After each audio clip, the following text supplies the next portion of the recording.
All right, so here is the video. So this is, guess who? Rupa Manjari knows. Oh, is that Beer Krishna? I mean, Gopal Krishna? Yeah, this is Gopal Krishna. Okay. And now I'll play the video once again.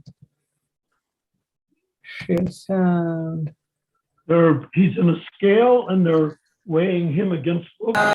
Yeah, this is funny. Yeah.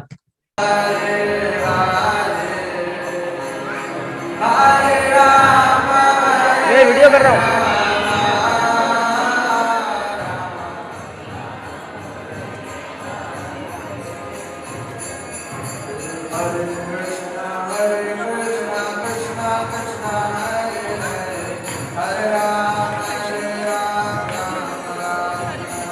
ए लाला, मैं मुझे video करने का video कर रहा हूँ.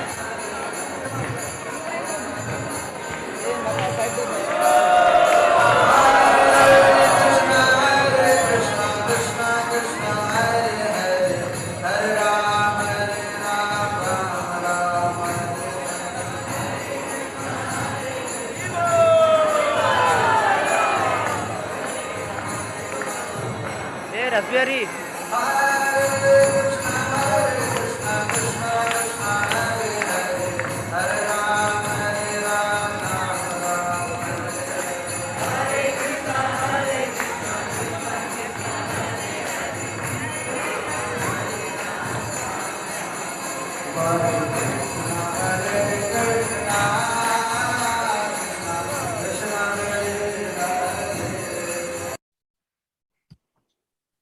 So there you go. That was fun, huh? Yeah. What was that all about? It's the disciples offering to, I guess, disciples offering to the Guru. Are those Prabhupada's books, I suppose? Well, those books were in Hindi, so Prabhupada never wrote in Hindi, but I guess you can say that. It was not Prabhupada's original books, but ISKCON's. It's his books, what's left of them. Yeah. Well, that's very interesting. They put them on a Those are Prabhupada's books, and the balance is what they put as many books as will balance his body weight. Yes. It occurs to me that technically that could be an offense against Srila Prabhupada. Yeah, that's that's what I was getting at. Because how can the body of the disciple equal the books? Yes. Exactly. So it's all this weird stuff going on in the non-elected ISKCON.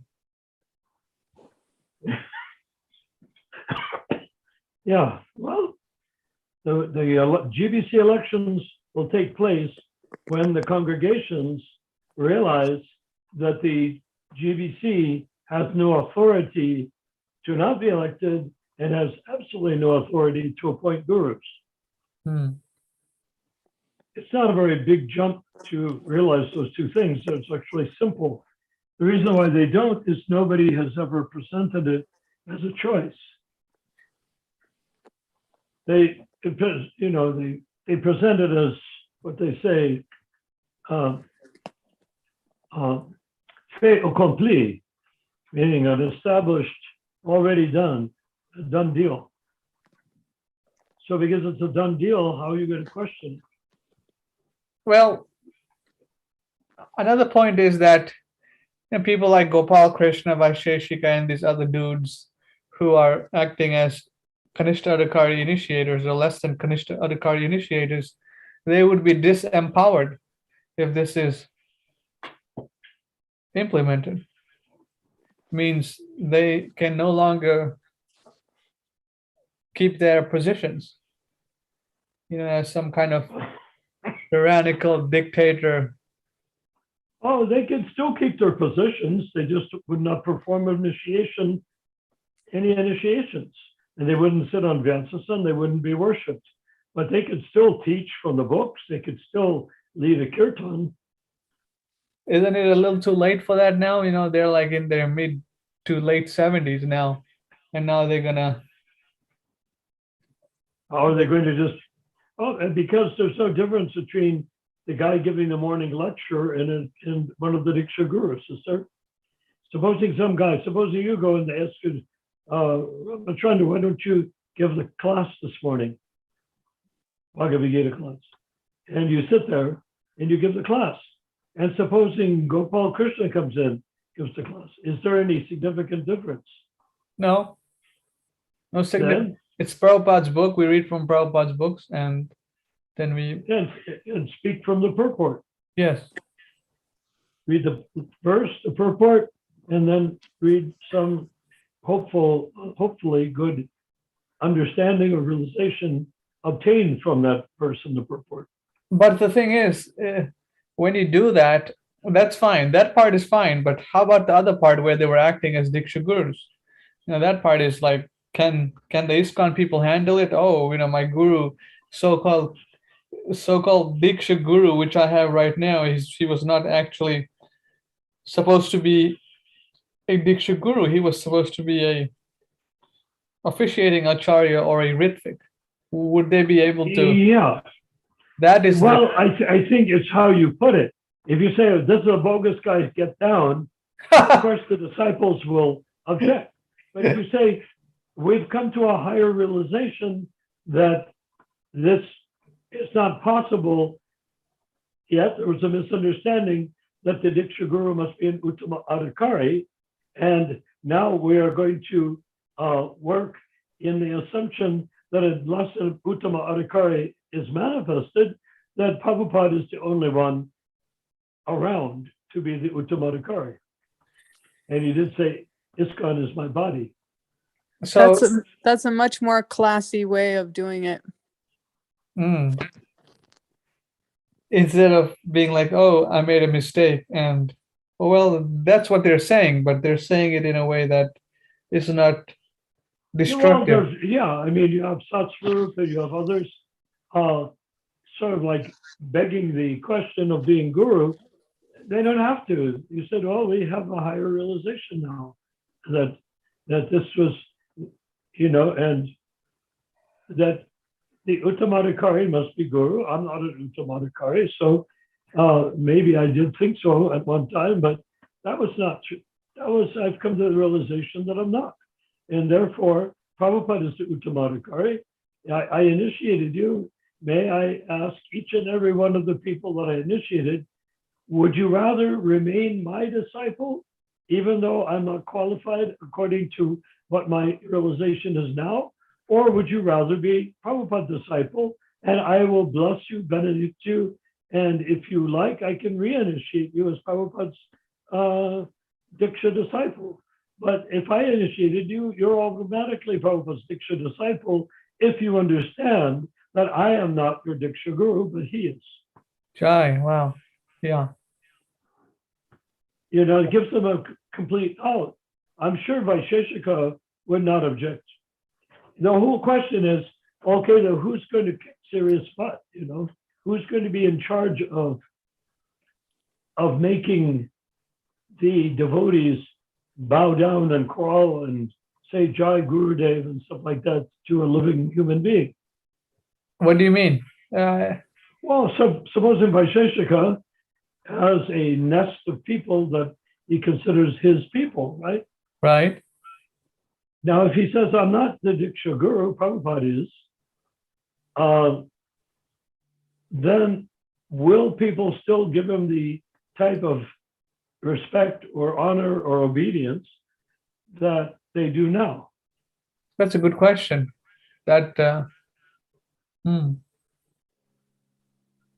Basically, he would have to earn it. Earn it by what? Becoming an Uttamadhikari?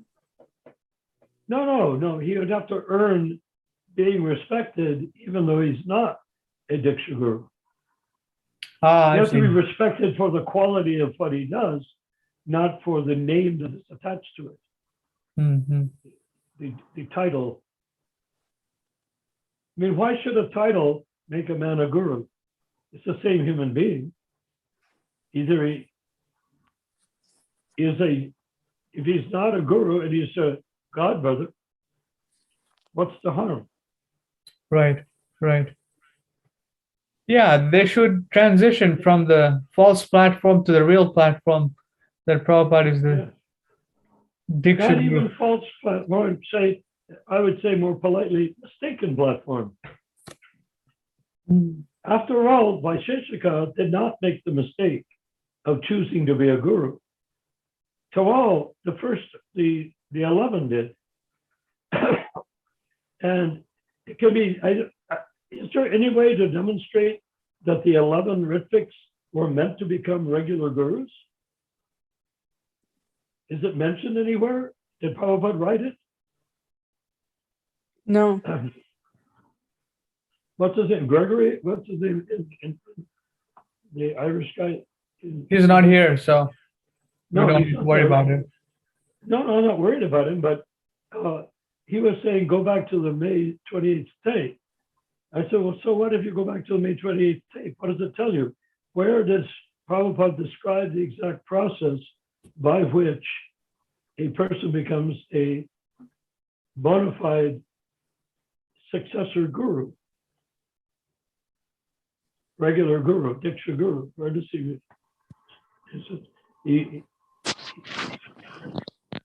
certainly made it, but the thing about the May 28th tape, there's a lot of stuff that's self-contradictory in it. And frankly, it doesn't stand, if it was a formal meeting, like a GBC meeting, Mayapur GBC meeting, and Prabhupada was present, and they said, Srila Prabhupada, we have a list of questions we want to answer, and we need to know the specifics about each one of these questions. Is that all right? Will you answer? And Prabhupada said yes. And so then you go and you start asking questions about when is a person qualified to be a Diksha Guru, and should there be Diksha Gurus after Prabhupada?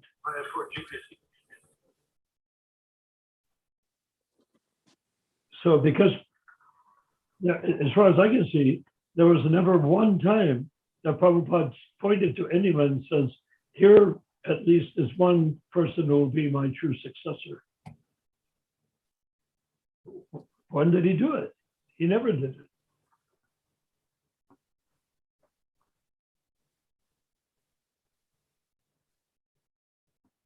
Try, okay.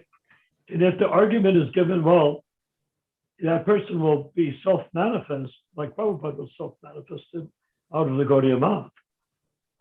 If they become self-manifest, then show me where someone has actually become self-manifest, or are you going to show me where they hoodwinked the congregation of the temple devotees that were Prabhupada disciples into accepting them as gurus without there being any self-manifested quality to it, nor did they come up with any of their own disciples.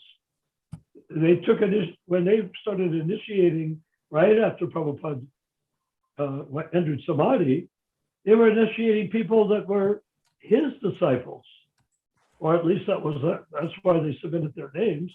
They wanted to be Prabhupada's disciples. And that's why Prabhupada created the Ritviks, so-called Ritviks.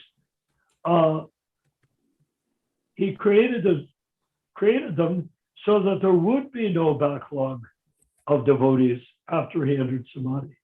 Mm. They would all be initiated by the Ritviks as his disciples. But they didn't do it. I don't know if they did any initiations, but all I can say is that if they did any initiations, I never heard about it. I don't know where we will hear that this person was initiated by what Tamal called Ritvik as Prabhupada's disciple. And now he's Prabhupada's disciple. Why do I suspect they never did? Because I never heard of it, and I had my ear to the ground, of course. But the other reason is, if one person or two people, or even a dozen people, were initiated by Ritviks as Prabhupada's disciples, which was the intent of creating the so-called Ritviks, if that occurred, then everybody with the backlog would want to be Prabhupada's disciple by the Ritviks. I mean, why would anyone else want to be a disciple of these, Kanishta-adhikari or less than Kanishta-adhikari gurus? I mean, it just doesn't make any sense. Well, at the time, remember the nectar of devotion, at the time they were bathing in the moon-like rays of the pure devotee. So when they came out and declared themselves initiating gurus, they were glowing. They looked like they had Shakti. What they had was the shining reflection of Prabhupada on them, even though they were poisoning him. But that shining glow disappeared after about less than a year, in which case it became the same old, same old. Yeah, it's pretty interesting how the history went down, Yeah. Well, this was a trick. Everybody was tricking everybody. What do you mean? Krishna was tricking everybody. The Ritviks were tricking everybody, and Prabhupada was tricking everybody. In the end, Prabhupada got the best deal that was available. Which Namely, he kept the movement from splitting into 11 separate pieces. Yeah. I mean, it could have went a different route if you really think about it. The Gaudiya Math split into different camps, and they fought over the property, land, this, that, and the court cases were still going on when Prabhupada was preaching in the 1970s and probably 60s when he came to America. So, and to say that Prabhupada was not aware of it would be preposterous. Yeah. He was the only person that wasn't in that struggle of some sort. Yeah. And he was the only person that hadn't signed the document vowing never to use the name Prabhupada, title Prabhupada. You see how Krishna tricked them? He tricked them into writing a document and tricked them into not even thinking twice that Prabhupada should sign on it. Yeah, so Prabhupada could. This is all like Aesop's fables, Same thing. I read Aesop's fables many, many times. There's always these amazing little twists and turns of fate that turn out much differently than you think they're going to. No, the obvious does not end up being obvious. That was a very good trick. Incredible trick. So Prabhupada came in there, went along with the whole, what representative of the Acharya did you say? Officiating Acharya. Officiating Acharya, thank you, Prabhupada. The officiating Acharya let them call Ritvik, and it created that whole thing. Can you imagine the sense of triumph the Tamal must have felt switching representative of the Acharya? Is that right? Representative of the Officiating. Officiating Acharya.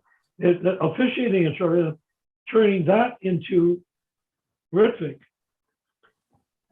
because nobody knew what a Ritvik was except Narayan Maharaj, who undoubtedly had told Tamal. All right, Mohit Prabhu is in the house. He wants to say something. Mohit Prabhu, you want to say something? Welcome. We haven't heard from you in a long time, so you're welcome to take the floor. Hari Bol, Hare Krishna. Hari Bol. Hare Krishna. Try. No, bro, I had a question when he was saying, before dying, Prabhupada also said this, no? That there would be politics in ISKCON and just be aware of that. But just be in touch with Krishna consciousness. Is this truth or false? Before dying, Prabhupada said this also, no? There would be politics within ISKCON also. There'll be what? There would be politics, right? Within ISKCON before dying, he said this also, right? I don't understand. Rupa, can you translate for me? He's asking you if Prabhupada said before he died that there would be politics in ISKCON. he said there was politics at ISKCON practically from the beginning. Back in 68, 69, 70, 71, 72, 73, 74, 75. He was constantly chastising ISKCON politics by that name, ISKCON politics. Yeah, what is politics? It means the devotee presidents are not looking for the spiritual master for the answer. They're looking for their own relative position, like a medieval dukes and princes and whatever, that have positions and are landowners and have power from that, how they can create coalitions to create political power. Prabhupada did not want political power because political power has no relationship whatsoever to Krishna. But Prabhu, don't you think this, this Guru Maya has ruined the ISKCON culture which we have today? I mean, everyone wants to be a guru and they would just want to be the temple president and this fame, we should be the gurus of various disciples under us. This is the main issue, right? Well, Rupa, can you help me there? He's asking if this desire for name and fame and to be a guru, to be temple president, has basically ruined the atmosphere, the spiritual atmosphere in ISKCON. It prevented the spiritual atmosphere in ISKCON. What is being ruined? I mean, the spiritual atmosphere of ISKCON is still there. You go in, you bow down to the deity. There's incense, there's flowers, there's prasadam, there's books, there's kirtan. ISKCON is there, as good or as bad or whatever as it ever was.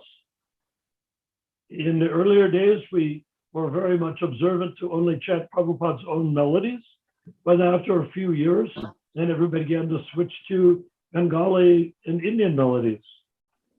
Why? Because Achyutananda told them, later Achyutananda Swami, and then back to Achyutananda later on after that, he said that Prabhupada just taught these simple Hare Krishna mantra melodies because he was preaching, he was giving it to Westerners.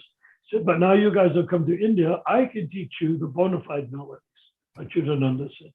So he taught them the melodies of Bengali fishermen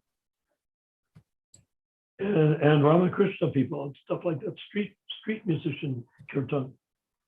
But he never explained that's what he was teaching. He just said, this is the real Bengali kirtan style. This is the real Bengali mridanga beat. And so if we do that, Prabhupada will see that we have grown up and we don't have to depend on his Mary Had a Little Lamb style kirtans anymore.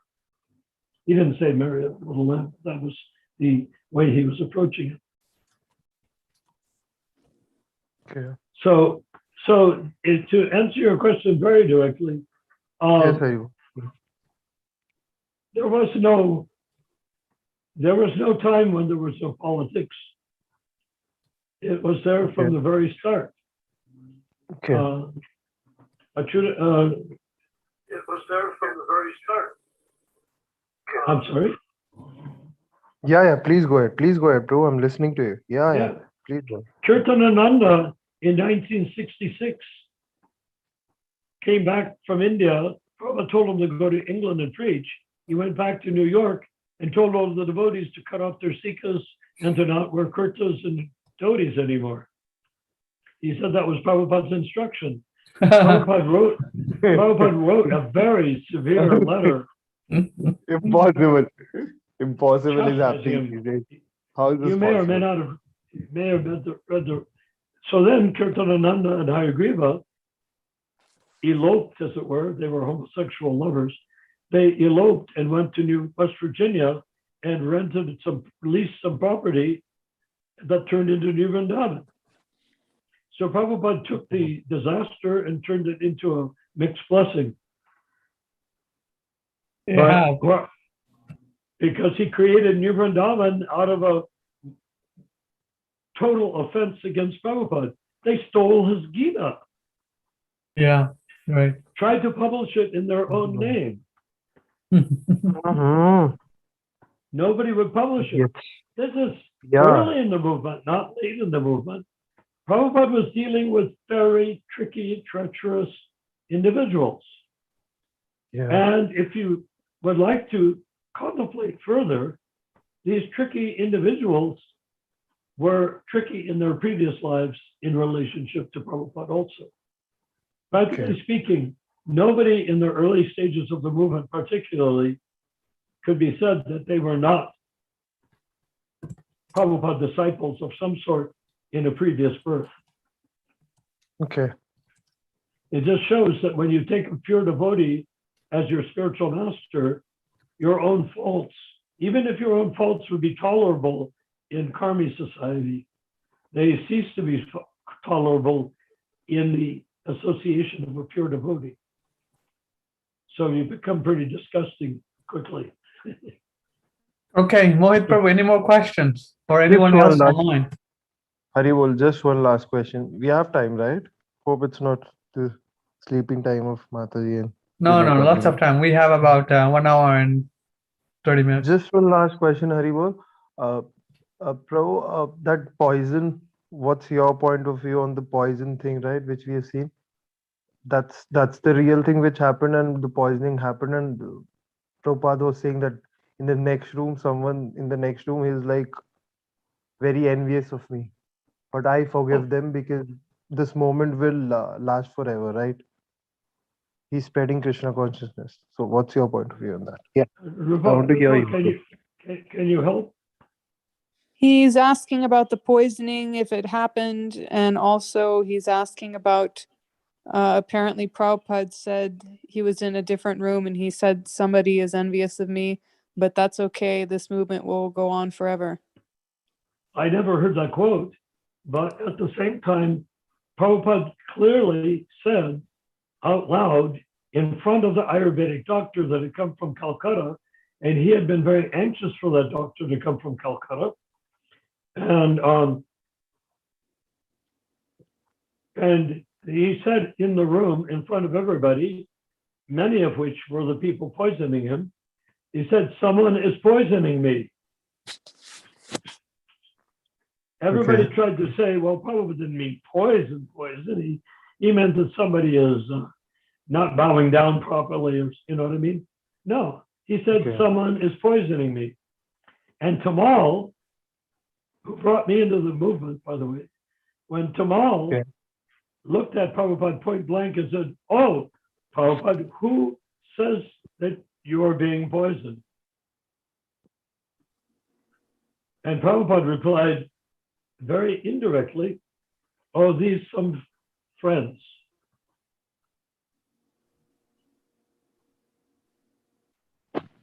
Or people, you know, because the thing that Tamal knew that nobody else in the room knew, I wasn't in the room, is that when you confront someone like Prabhupada with a statement like that, "Who is poisoning you?" he will never say. Okay. But if it's Tamal who was poisoning, I mean, to be frank and clear, sorry to be so open. Because he's just like Haridas Thakur was not attached to not being beaten in the marketplace, beaten to death. Mohit Prabhu is asking if Tamal was poisoning Srila Prabhupada. Sorry to be so frank, Prabhu. I'm just a bit straightforward. He and Bhavananda and Chaipataka are for sure three that were directly poisoning him. So much with his food, so much so that Prabhupada stated clearly he didn't want anyone to cook for him except his sister. Okay. But they did not allow his sister to cook for him. Okay. Okay, we have some questions. Some questions online. When you're ready. Huh? We have some questions from the online viewers on YouTube. So okay, so and the chairman of the board shall answer them, right? Okay, yes, yes, I will answer them, or anyone else can answer here. Okay, so one person watching, it's saying, first question is, can we not take them out like they did to Sulochan? When and what point can we use violence? Are you able to present these questions? So I asked him, violence to do what? He said, remove GBC by force. So I said, they're not GBC, they are fake. So There you go. then that person says, sing with the demons? No, thank you, Prabhu.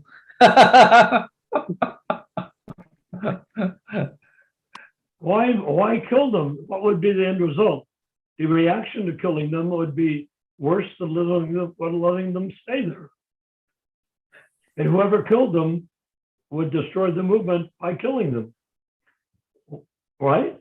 So why not take them out by popular demand? There's so many devotees. If the devotees say, you guys have done a nice job, now sit down and shut up. And no more meetings in Mayapur. It would be, because the GBC cannot function without the permission of the congregation. So one thing, So why should kill be- them? What's the congregation's going to kill them? The congregation could vote against them. or the congregation can stop giving them money. Yeah. Yeah. But more importantly, the congregation needs to say, you are no longer in charge of ISKCON. From now on, each group of temples of, say, 30 temples will elect the GBC for 3-year terms. Joy. And if some GBC says, who says that is authorized? And it said, read the direction of management. It's right there, black and white, signed by all the chief guys of the time. Why should you say it's not authorized Chief to elect the pundits. GBC when there's never been a document suggesting that you shouldn't elect the GBC? Right. So anyone else has any questions on YouTube and Facebook, they're welcome to post and we'll ask them here. Or you can join the Zoom and ask yourself. Okay. So So only one question? let's see if we have any more questions. All right. Another question here is, can you have a family and go back to Godhead? Of course. Sure, why not? Sure, why not? Why not let Rupa answer that one? Yeah. Jai. Hari Bol. Well, it depends on if you raise the family to be Krishna conscious.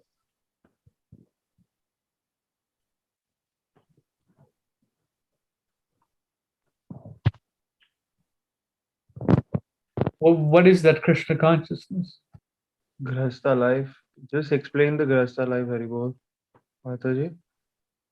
If you raise the children to be devotees, they will take you back to Godhead. Yeah. Hopefully, if you have children, they will be more advanced, not less advanced than me. Yeah. So I need to depend on my children to take me back to Godhead Jai. Jai. by example, by prayer, and by Krishna's grace. Yeah, hopefully the children that are watching our videos, they get a lot of insight from these. So we're doing it for them also. Well, it's being recorded, so your kids can watch it in 4 years and they'll be amazed. Yeah, they'll be like, look, what these people are talking about. Okay, let's go next to the next question. Let's see if they have anything else. Can you imagine your children, Ramachandra, in 4 years, or 5 years, or 10 years from now, listening to it and said, I'm supposed to take Ramachandra back to Godhead? That's too difficult. I'm just joking. Okay. There's another question by Deepti Ranjan. Hare Krishna, but they said that doesn't that can you Deepti Ranjan, can you rephrase your question and ask it again because it's not making any sense. Okay, I'll project it on the screen so people can see what I'm seeing. So this is the question here. Mohit Prabhu, can you read it? Yeah. Hare Krishna, but they said that doesn't Uttam Adhikari have fly wings or start flying? How to know Uttam Adhikari? Good question, but Did you see it, Narayana Prabhu? I couldn't see it. This Prabhu is saying, Prabhu, read my question also. It's in the first line. So that was his first question here. Whatever that he's saying, I don't know what. Maybe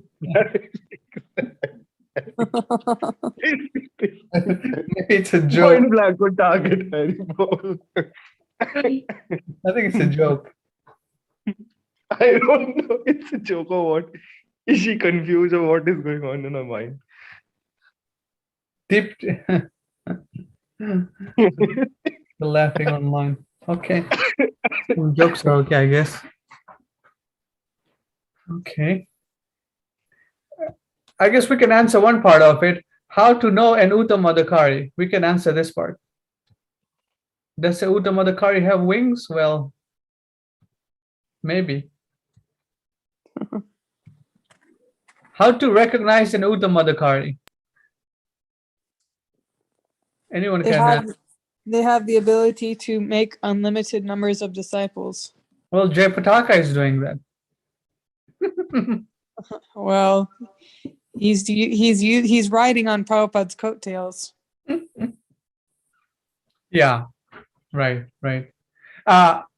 Today, this devotee was saying, Sundar Gopal, he was saying that, these people are using Prabhupada's books and Prabhupada's lectures and all that, but Prabhupada is actually making them devotees. It's not that, they're making anyone devotees.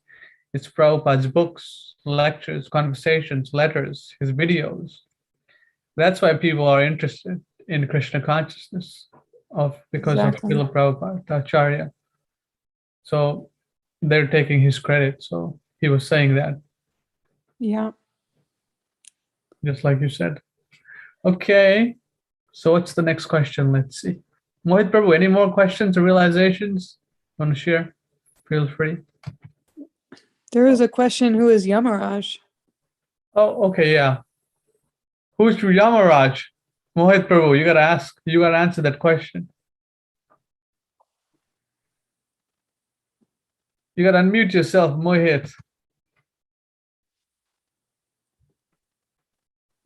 You can unmute yourself? Okay, what's going on? Hold on. Yeah. Okay. Yeah. Tell me. Prue, can you share the screen? Yeah, 1 second. Let me Mr. share. Yamaraj. From which lok he has come, this Yamaraj? He's from which loka? He said, who is Yamaraj? Krishna said, a dear friend. I know who he is now.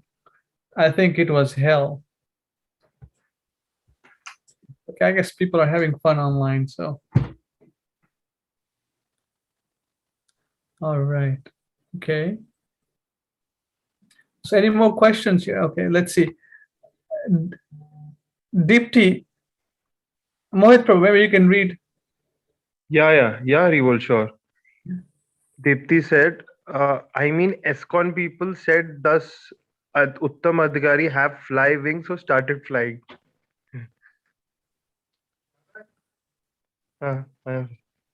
Means they want to said that they are Uttam Adhikari. Then someone also said he might be talking of Prabhupada when he walked. Sometimes they could see him float. His feet would not touch the ground. These guys are like. making Prabhupada a magician. Prabhupada specifically said this, that he's never taken any this, what do we call it? What do you call it? This positions of being a magician, tricky magician. He's an Uttam Adhikari, and it's a direct connection from Krishna, right? Whatever he said. Mm-hmm. Yeah. All right. Okay. So we have some people.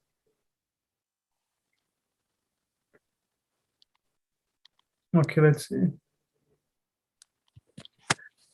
All right. Let's get things going here.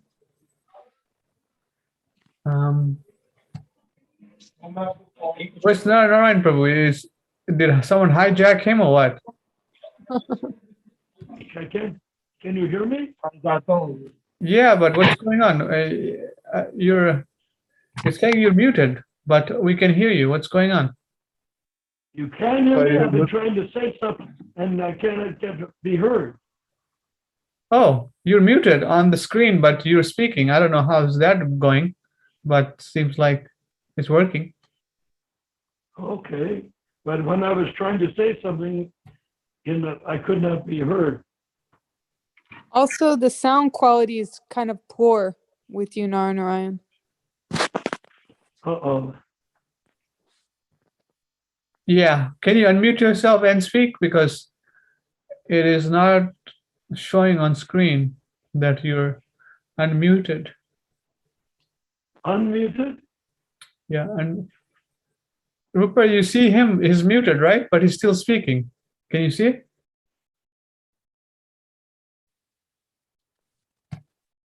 Has to unmute. Okay.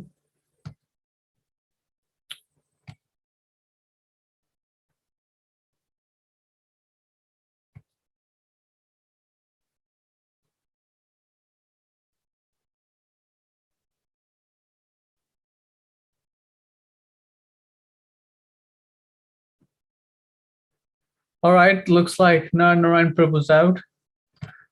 We cannot hear him, so I'm going to read something. Let's see.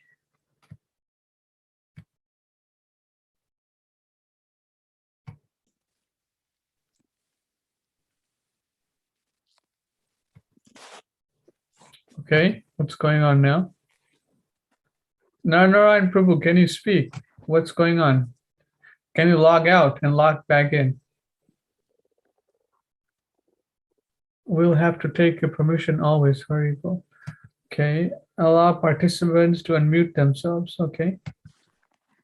Can they unmute themselves now? Mohit Prabhu. Yeah, Okay. Okay. That's the glitch which was coming always, right? So we have to ask your permission. You're the boss, right? Oh, okay, now it should be okay. Now, Prabhu, can you unmute yourself? Now it's okay, yeah. Okay, good. All right. But Prabhu has gone offline. Yeah. Okay, let's do some reading then. Yeah, sure. I was waiting for it. Yeah. Okay, what do I have here? Let's see. He's coming back in now. Prabhu, I have one question. Sorry to interrupt you guys in between. Go ahead. I mean, this happened with me this has happened with me in Vrindavan specifically. So that's why I want to ask. I mean, I don't want to ask bogus gurus and they will give their answers. And that's like a very maddish thing for me. What happened with me in the ISKCON was, I mean, in Vrindavan was, I was in ISKCON and before the Prabhupada Samadhi, on the second day, I guess, after Mangala Aarti specifically, I fell down on my chin and I got stitches and on my, on the back of my head also, so I got a hurt. So what is this? I mean, was this my previous karma, which was bad and Prabhupada or Krishna helped me get through it within the temple, something big was coming, or it's offense which I've done. What happened? What exactly happened? Did you trip and fall, or someone crush you, or someone step on you, or how can you? No, bro. It was raining very badly there, so I just fell down. Oh, and it fell down. I got hurt at my chin, so it was 1 inch deep. So that's I got stitches. That's okay. Now it's okay. It's 5 7 days.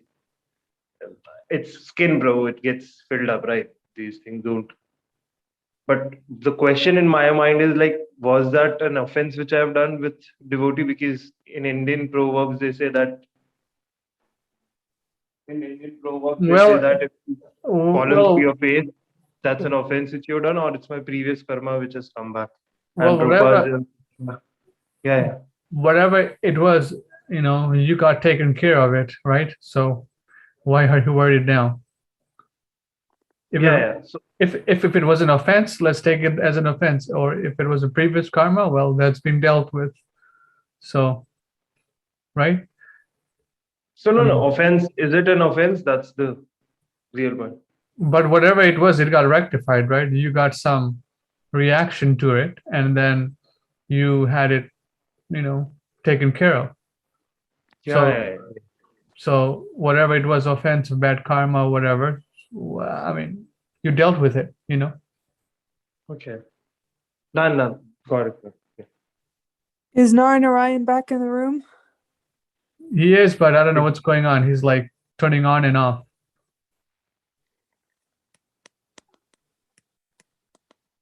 We cannot hear you. We can't hear you. Anyways, let's continue the reading, and he'll come on when he'll come on. No, he's there. He's there. He's come back. iPhone personal hotspot. Yeah. No, he's there, but we can't really hear him. Okay. Just open something from the Krishna book today. Krishna book? Yeah. I don't have Krishna book. I have Shrimad Bhagavatam. Okay. I wanted some Ras Leela at the end, no? Prabhupada, I mean, those. Rasalila. Rasalila, you'll have to read by yourself. You can hear Bhagavatam. Okay. All right, so let me play it here.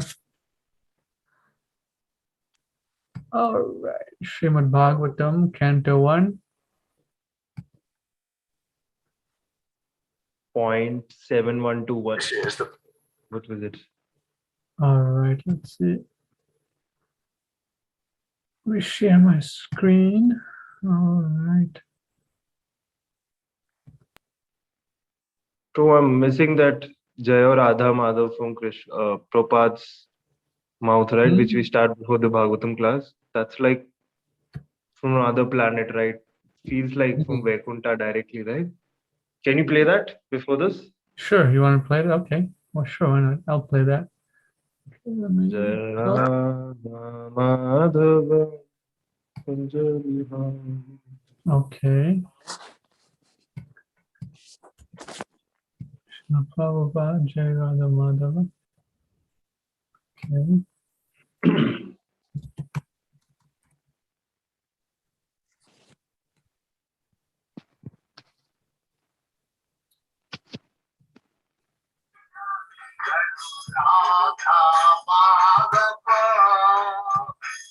Kunja Vihara.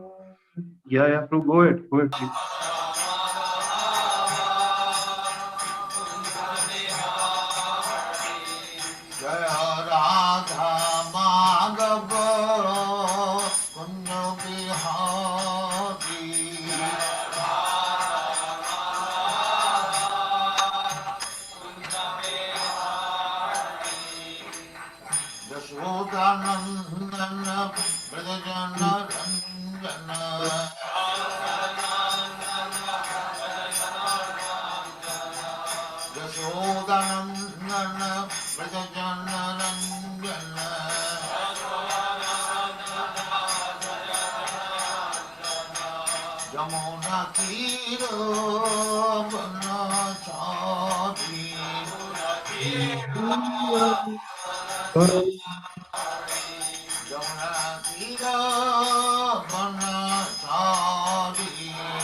The video is over. Now, Narayan Prabhu, can you speak? What's going on? Looks like your headset broke, huh? Ki jai. All Prabhupada ki jai. Jai. Okay, let's get to our. The last two lines were missed, Prabhu. Chalo, it's okay. Ayo. Okay, let me play that. Okay, share sound. Let's there. Pull up the voice. Jamuna Mai ki jai. Shri Prabhupada ki jai. Gaur Premanande. Hari Hari Hari Bo. Robotbooks.com. Okay, one second. What do you guys see on the screen? Do you guys see PrabhupadaBooks.com? No, it's BS Player 2.16, one first canto with Purport's MP3. Okay, yeah, let me change that. Hold on. So we can share. Jai Prabhupada, Jai Prabhupada, Prabhupada. Jai Prabhupada, Jai Srila Prabhupada.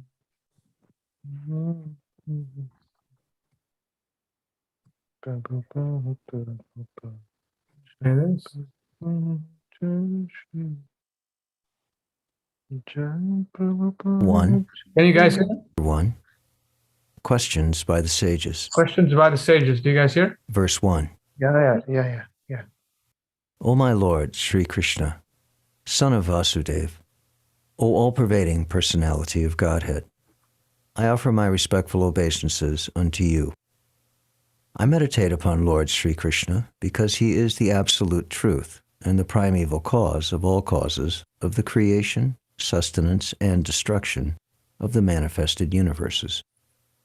He is directly and indirectly conscious of all manifestations, and he is independent because there is no other cause beyond him. It is he only who first imparted the Vedic knowledge unto the heart of Brahmaji, the original living being. By him even the great sages and demigods are placed into illusion, as one is bewildered by the illusory representations of water seen in fire, or land seen on water. Only because of him do the material universes, temporarily manifested by the reactions of the three modes of nature, appear factual, although they are unreal. I therefore meditate upon him, Lord Sri Krishna, who is eternally existent in the transcendental abode, which is forever free from the illusory representations of the material world. I meditate upon him, for he is the absolute truth. Purport. Obeisances unto the personality of Godhead, Vasudeva, directly indicate Lord Sri Krishna, who is the divine son of Vasudeva and Devaki. This fact will be more explicitly explained in the text of this work. Sri Vyasadeva asserts herein that Sri Krishna is the original personality of Godhead, and all others are his direct or indirect plenary portions or portions of the portion. Srila Jiva Goswami has even more explicitly explained the subject matter in his Krishna Sandarbha.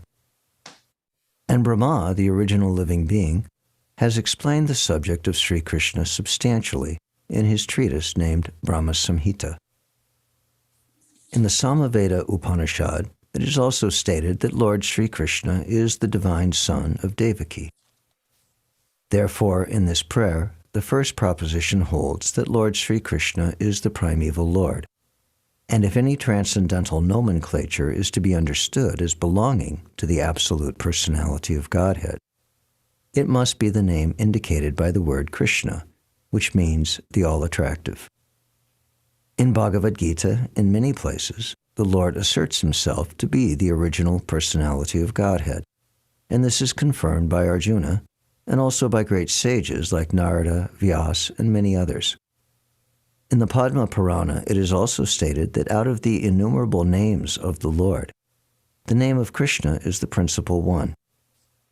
Vasudeva indicates the plenary portion of the personality of Godhead, and all the different forms of the Lord, being identical with Vasudeva, are indicated in this text.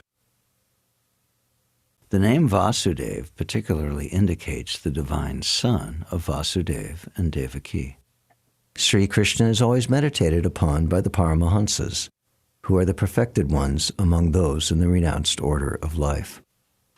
Okay, so we finished one paragraph. So any questions, any realizations devotees want to share? Mhm.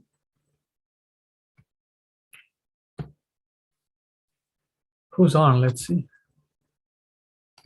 Very well. Jai Prabhu. Gregory Prabhu. Hey, Hare Krishna. Jai Prabhu, nice to have you. We're just reading Bhagavatam, the first canto. Okay. All right, let's continue. Where is Rupa Manjari Mataji gone? I don't know. She Hi, just I'm back. Narayan is having a problem getting, it's like he's able to get into the chat, but he says then he can't speak or he can't take part in the discussion. well, we can't control anything. It's some kind of hardware malfunction from his side, I think. So it's not anything to do with our side. We don't control anything that he does from his side. He can connect, but it looks like there's some interference problem or some hardware problem where he cannot communicate. Can you issue him a new link to the chat? Well, he's coming in right now, so I cannot do that. We'll have to close this meeting. He has to click on the same link and come in. That won't fix it. Oh, can you hear me? Yeah. Yes. Okay, I'm back in. What happened? Haribol, back no, in. Yeah. I have zero idea. Okay. I was Okay. trying to get in each time. Usually I can go back to the link, refresh it, and get in. This time I couldn't do that. Okay. No problem. So you're back. All right. So let's continue with the iṣṭa-goṣṭhī. So discussion. Anything? We got Gregory Prabhu from Birmingham, I think. He's on. And Rupa Manjari and Mohit Prabhu are here.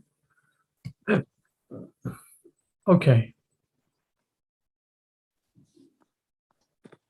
So we just heard the audio of Shrimad Bhagavatam, Canto 1, Chapter 1, Verse 1, first paragraph. All right. Okay, so any questions, realizations, anything anyone wants to ask? Or we can continue the reading, or what's going to happen? Let's continue reading, bro. And just pin it on the screen, right? Let's continue reading. Yeah. Okay, all right. So unless, if anyone wants to ask a question, just tell me to stop and I'll stop. Sure, sure. Go ahead, yeah. Okay. Vasudeva, or Lord Sri Krishna, is the cause of all causes. Everything that exists emanates from the Lord. How this is so is explained in later chapters of this work. This work is described by Mahaprabhu Sri Chaitanya as the spotless Purana, because it contains the transcendental narration of the personality of Godhead, Sri Krishna. The history of the Shrimad Bhagavatam is also very glorious. It was compiled by Sri Vyasadeva after he had attained maturity in transcendental knowledge. He wrote this under the instructions of Sri Naradaji, his spiritual master. Vyasadeva compiled all Vedic literatures containing the 4 divisions of the Vedas, the Vedanta Sutras or the Brahma Sutras, the Puranas, the Mahabharata, and so on. But nevertheless, he was not satisfied. His dissatisfaction was observed by his spiritual master, and thus Narada advised him to write on the transcendental activities of Lord Sri Krishna. These transcendental activities are described specifically in the 10th canto of this work. But in order to reach to the very substance, one must proceed gradually by developing knowledge of the categories. It is natural that a philosophical mind wants to know about the origin of the creation. At night he sees the stars in the sky, and he naturally speculates about their inhabitants. Such inquiries are natural for man because man has a developed consciousness which is higher than that of the animals. The author of Shrimad Bhagavatam gives a direct answer to such inquiries. He says that the Lord Sri Krishna is the origin of all creations. He is not only the creator of the universe, but the destroyer as well. The manifested cosmic nature is created at a certain period by the will of the Lord. It is maintained for some time, and then it is annihilated by his will. Therefore, the supreme will is behind all cosmic activities. Of course, there are atheists of various categories who do not believe in a creator, but that is due to a poor fund of knowledge. The modern scientist, for example, has created space satellites, and by some arrangement or other, these satellites are thrown into outer space to fly for some time at the control of the scientist who is far away. Similarly, all the universes with innumerable stars and planets are controlled by the intelligence of the personality Okay, so of anyone Godhead. wants to say anything or share any realization or make a comment or question?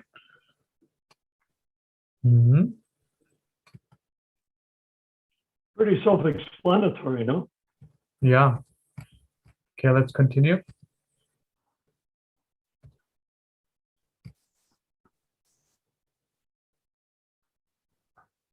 In Vedic literatures, it is said that the absolute truth, personality of Godhead, is the chief amongst all living personalities.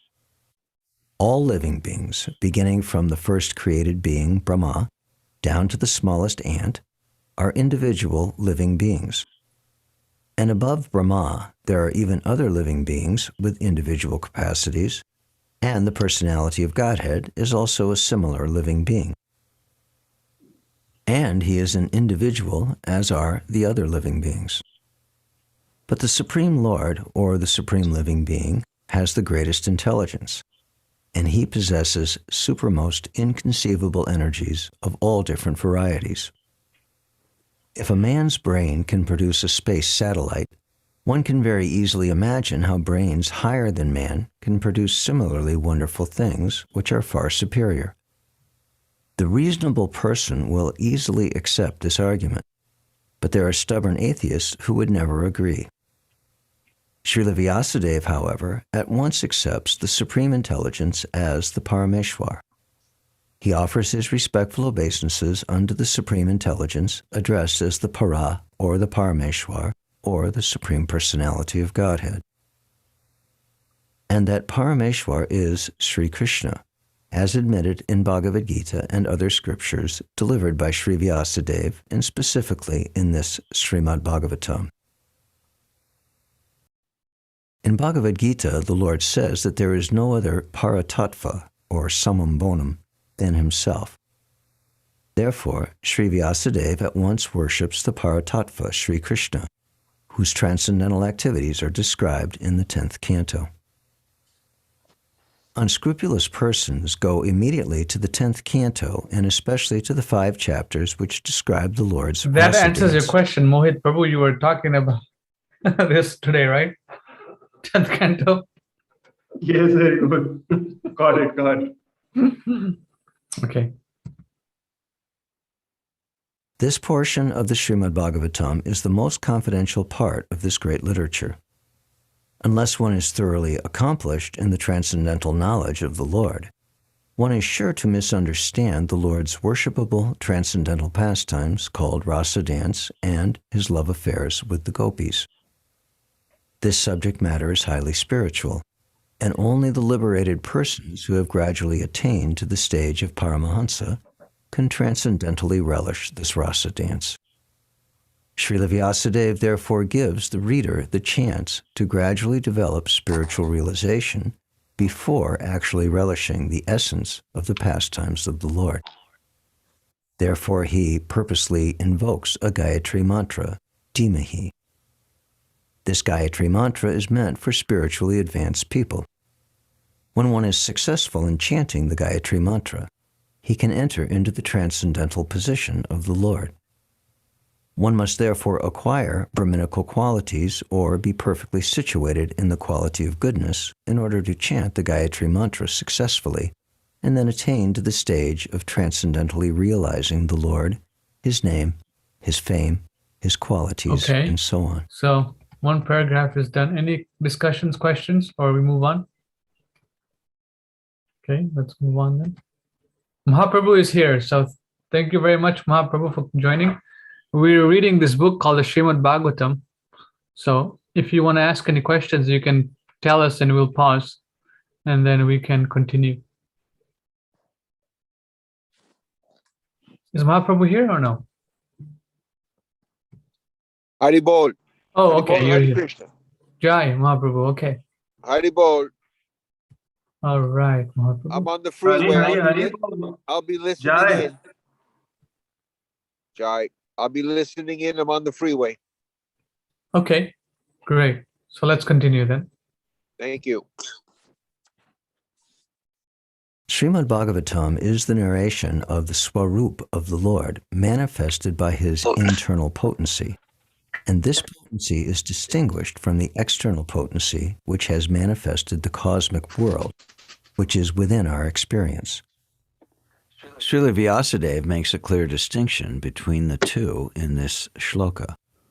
Sri Vyasadeva says herein that the manifested internal potency is real, whereas the external manifested energy in the form of material existence is only temporary and illusory, like the mirage in the desert. In the desert mirage, there is no actual water. There is only the appearance of water. Real water is somewhere else. The manifested cosmic creation appears as reality, but reality, of which this is but a shadow, is in the spiritual world. Absolute truth is in the spiritual sky, not the material sky. In the material sky, everything is relative truth. That is to say, one truth depends on something else. This cosmic creation results from interaction of the 3 modes of nature, and the temporary manifestations are so created as to present an illusion of reality to the bewildered mind of the conditioned soul, who appears in so many species of life, including the higher demigods like Brahma, Indra, Chandra, and so on. In actuality, there is no reality in the manifested world. There appears to be reality, however, because of the true reality which exists in the spiritual world, where the personality of Godhead eternally exists with his transcendental paraphernalia. Any questions, comments, realizations?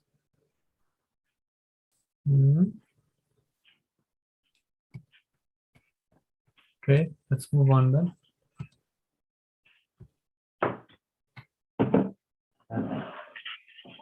The chief engineer of a complicated construction does not personally take part in the construction, but he knows every nook and corner because everything is done under his direction. He knows everything about the construction, both directly and indirectly. Similarly, the personality of Godhead, who is the supreme engineer of this cosmic creation, knows every nook and corner, although affairs are being carried out by demigods. Beginning from Brahma down to the insignificant ant, no one is independent in the material creation. The hand of the Lord is seen everywhere. All material elements, as well as all spiritual sparks, emanate from Him only. And whatever is created in this material world is but the interaction of two energies, the material and the spiritual, which emanate from the absolute truth, the personality of Godhead, Sri Krishna.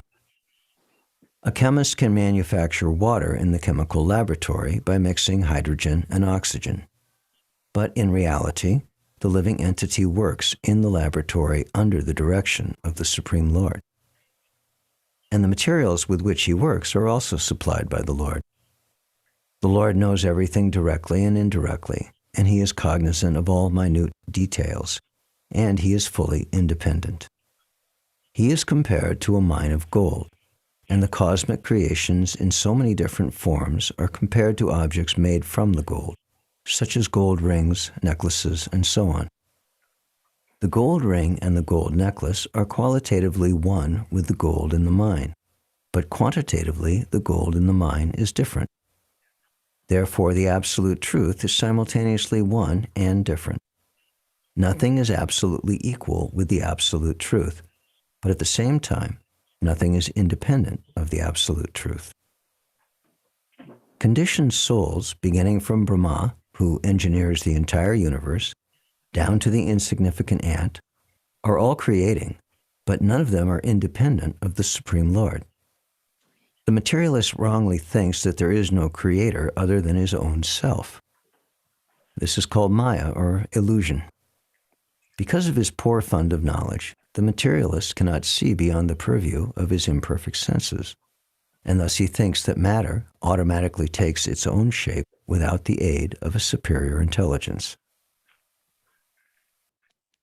This is refuted in the shloka by Srila Vyasadeva. Since the complete whole, or the absolute truth, is the source of everything, nothing can be independent of the body of the absolute truth. Whatever happens to the body quickly becomes known to the embodied. Similarly, the creation is the body of the absolute whole. Therefore, the absolute knows everything directly and indirectly that happens in the creation. In the Shruti mantra, it is also stated that the absolute whole, or Brahman, is the ultimate source of everything. Everything emanates from him, and everything is maintained by him. And at the end, everything enters into him. That is the law of nature. In the Smriti mantra, the same is confirmed. It is said that the source from which everything emanates at the beginning of Brahma's millennium, and the reservoir to which everything ultimately enters, is the absolute truth, or Brahman. Material scientists take it for granted that the ultimate source of the planetary system is the sun, but they are unable to explain the source of the sun. Herein, the ultimate source is explained. According to the Vedic literatures, Brahma, who may be compared to the sun, is not the ultimate creator. It is stated in this shloka that Brahma was taught Vedic knowledge by the personality of Godhead.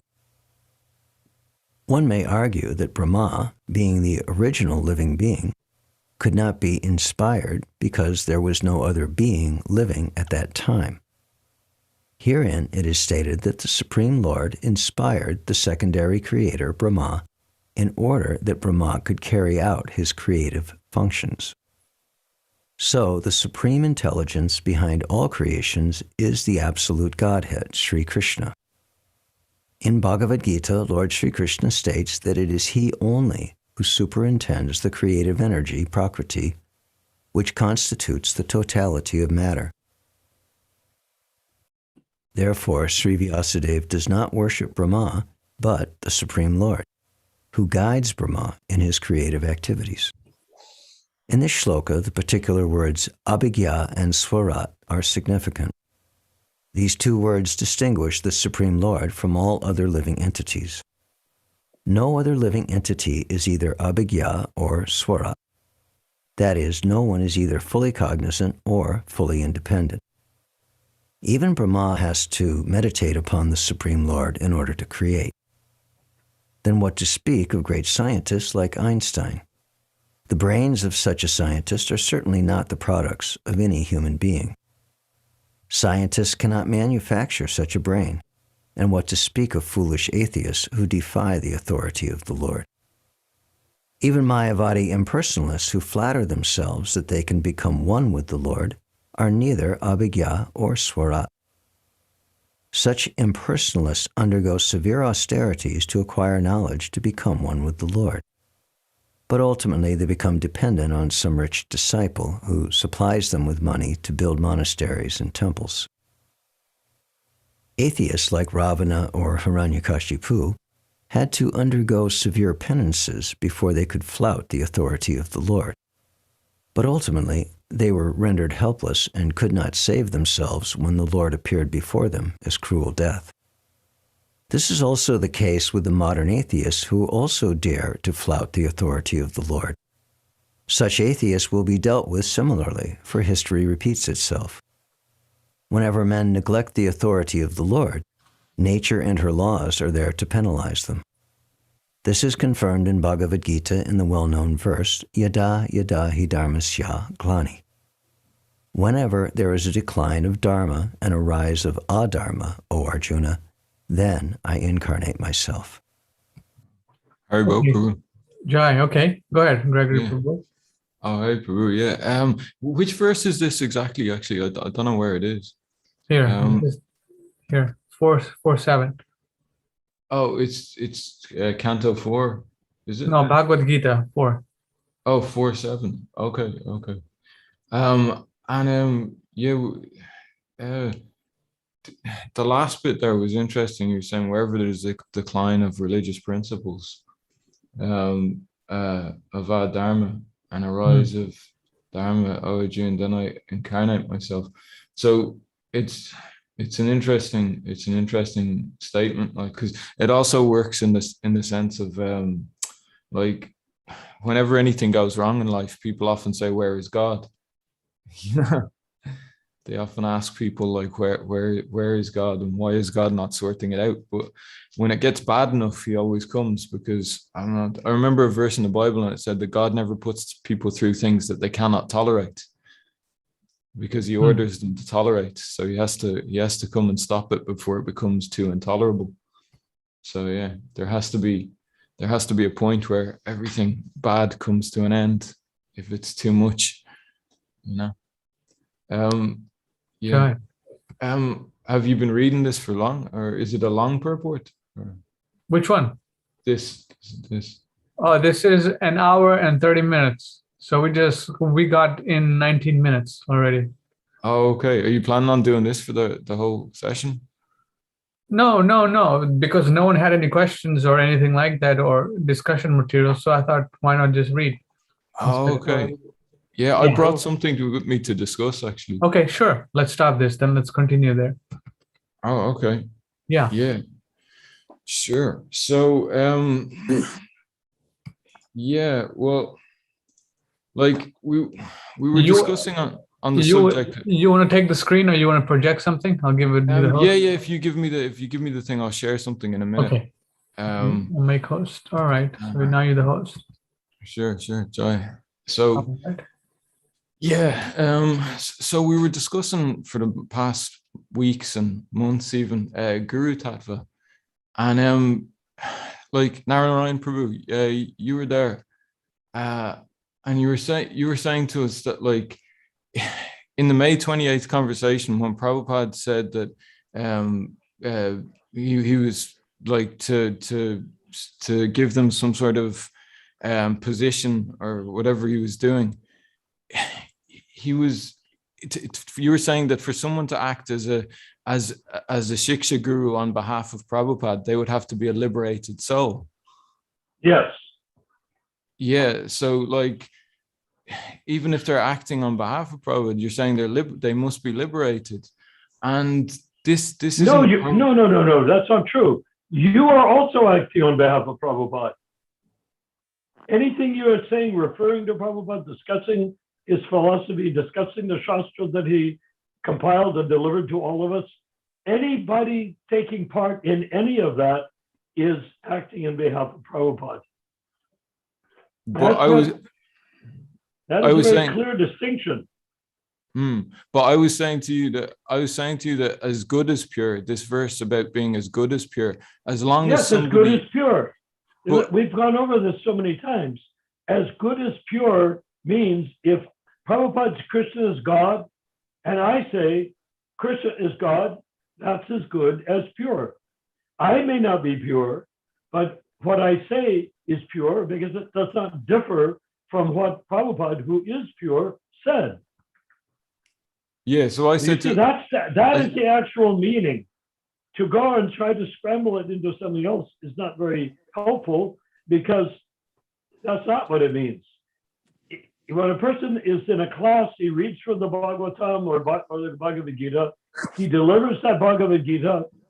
That's as good as Prabhupada doing it in one sense. But in the other sense, he's not a self-realized soul. He may have never even picked up a Bhagavad Gita before. But they say, hey, stranger, would you like to give class? Hand him a Gita. He reads it, reads the purport. And then they say, hey, stranger, what would you like to say about it? Well, he may or may not have anything valuable to say about it.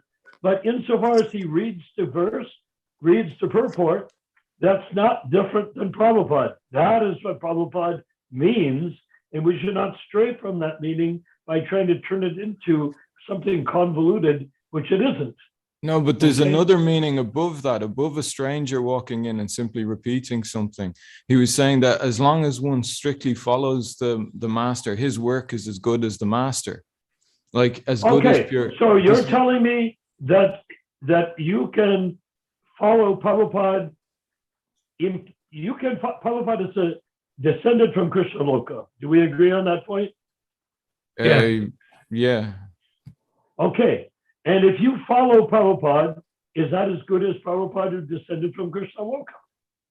No, but your work is as good as Prabhupada. That's the point I'm making, that the work becomes as good as Prabhupada. So if someone is strictly following, even though he may not be liberated, his work is as good as Prabhupada. If it is representing Prabhupada and not simply your idea of what is Prabhupada. How can an imperfect act perfectly? An imperfect can act perfectly if he's strictly following Prabhupada. Then it's not imperfect. It is. I'll present it to you. So Ronald is giving me If the you are- spoons.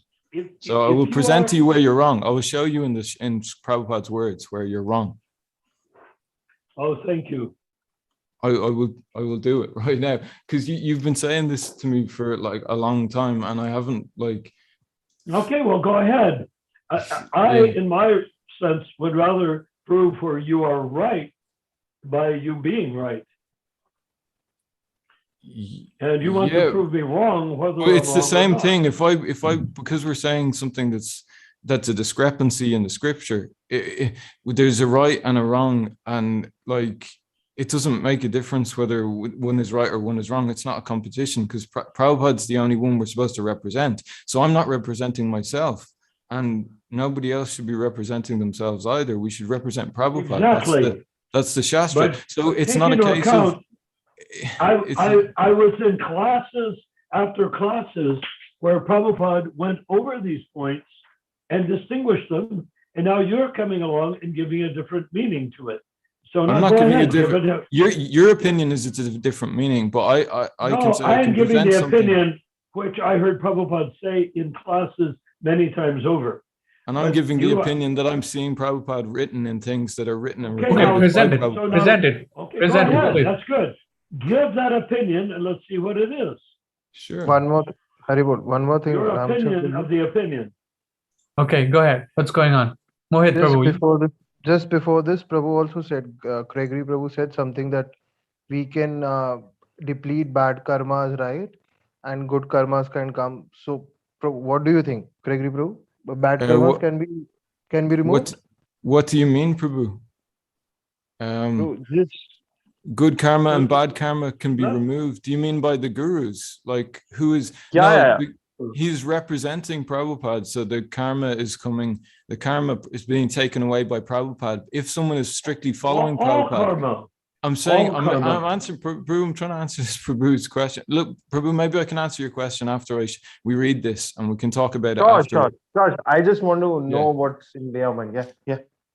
Yeah, sure. But it is there is an answer to that. But I'll get Yeah, back. The spiritual master Hang takes on. away all karma, Yeah. good and bad karma.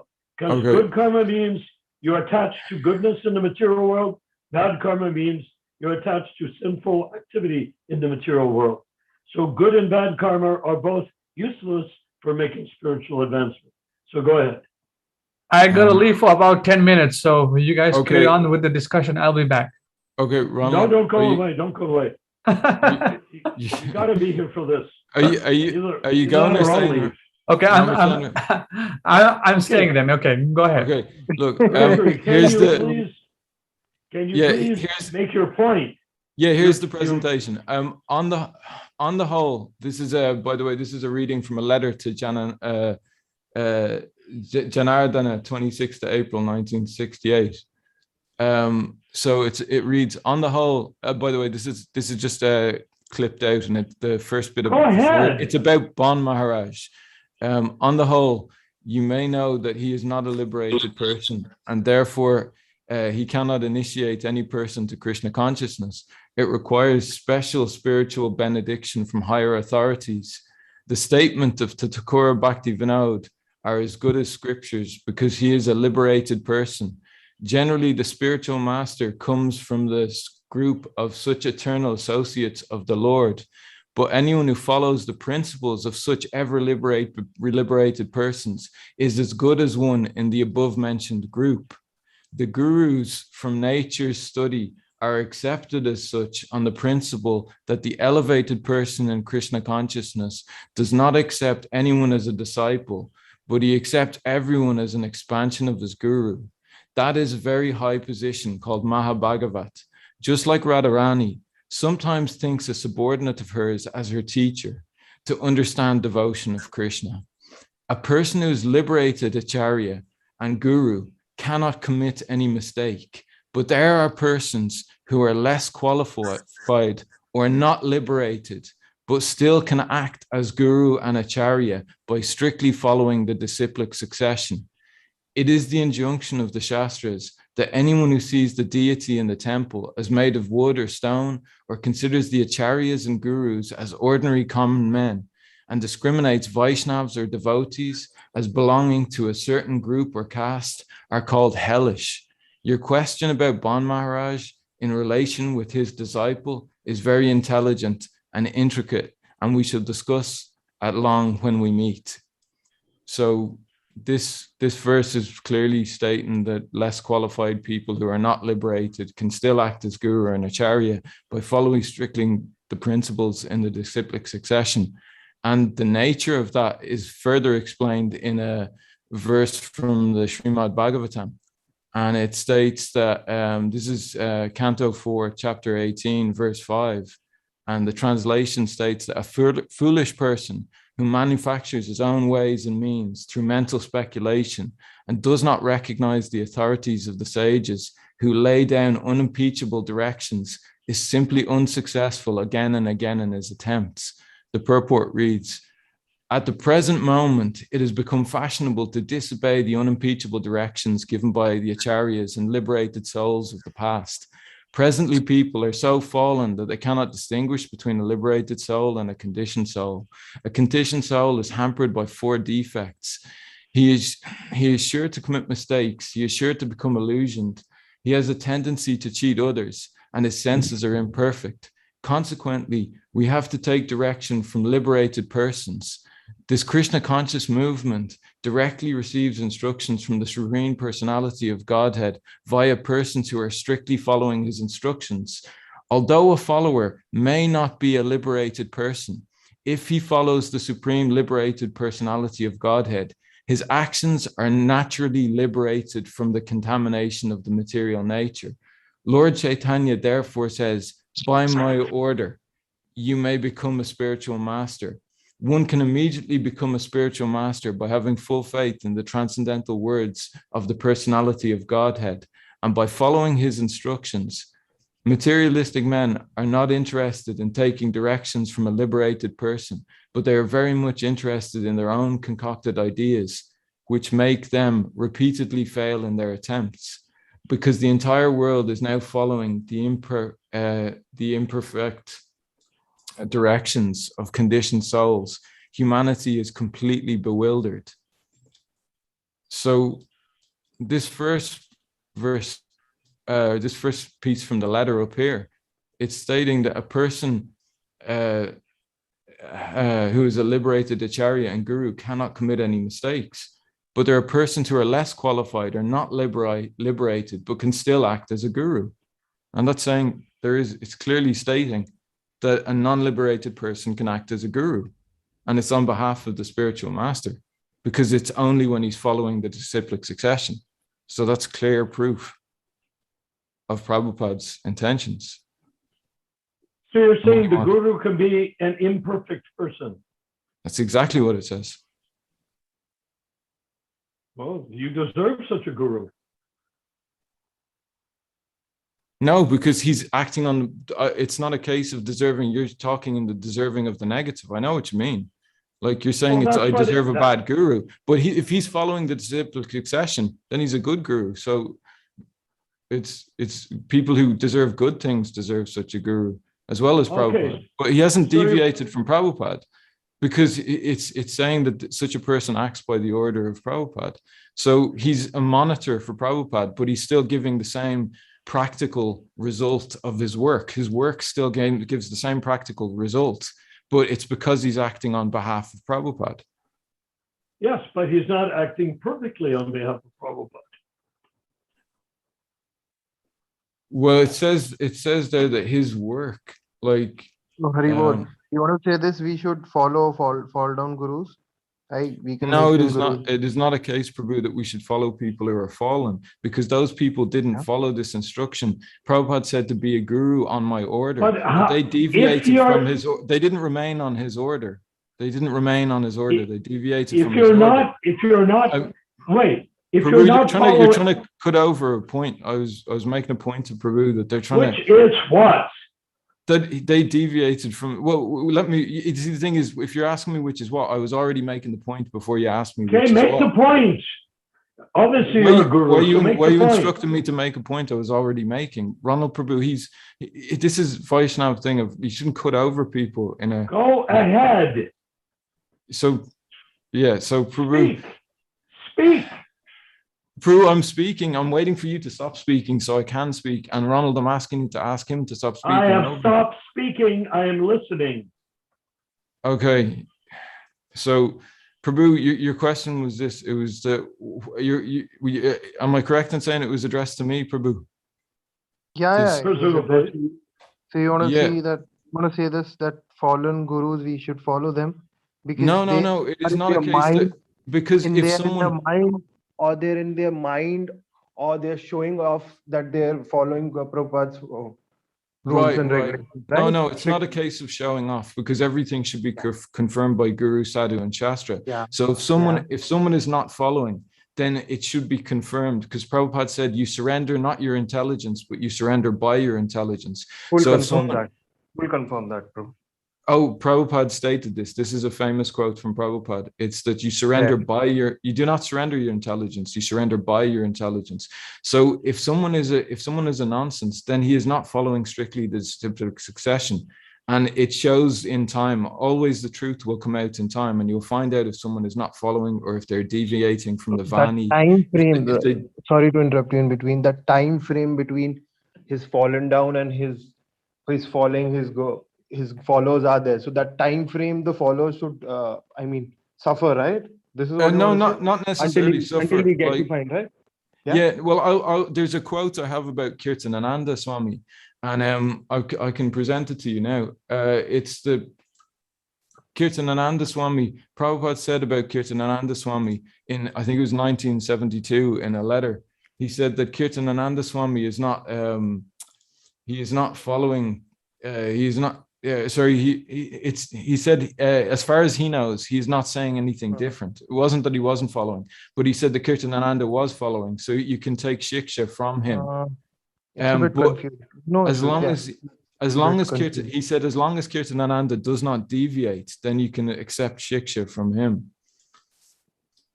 Does So it- got it. You just have a word with Pro. Yeah. Just have a word with what scriptures right now we had. We'll talk later about this. Yeah. Okay. Yeah. So yeah, so this is the same thing that we were talking about, was that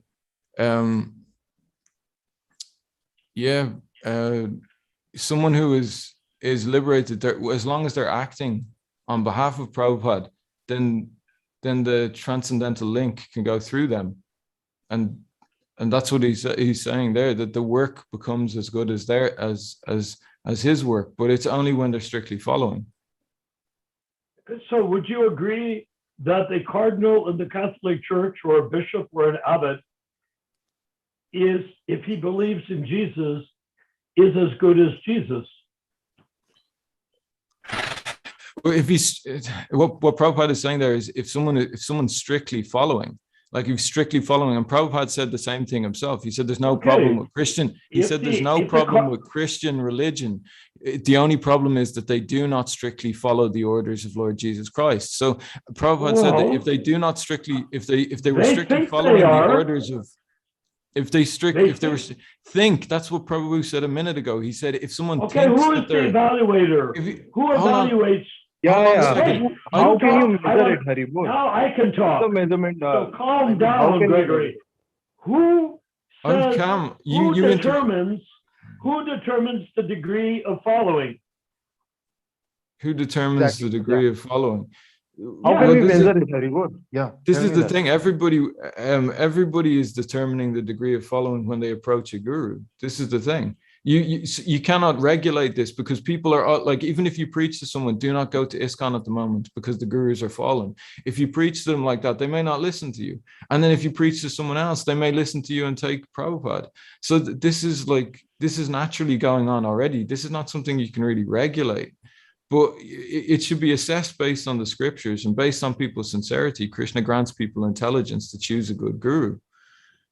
This is like, how did you choose Prabhupada? That's the fact of it, is that like Krishna is helping. You're talking about choosing a Kirtanananda.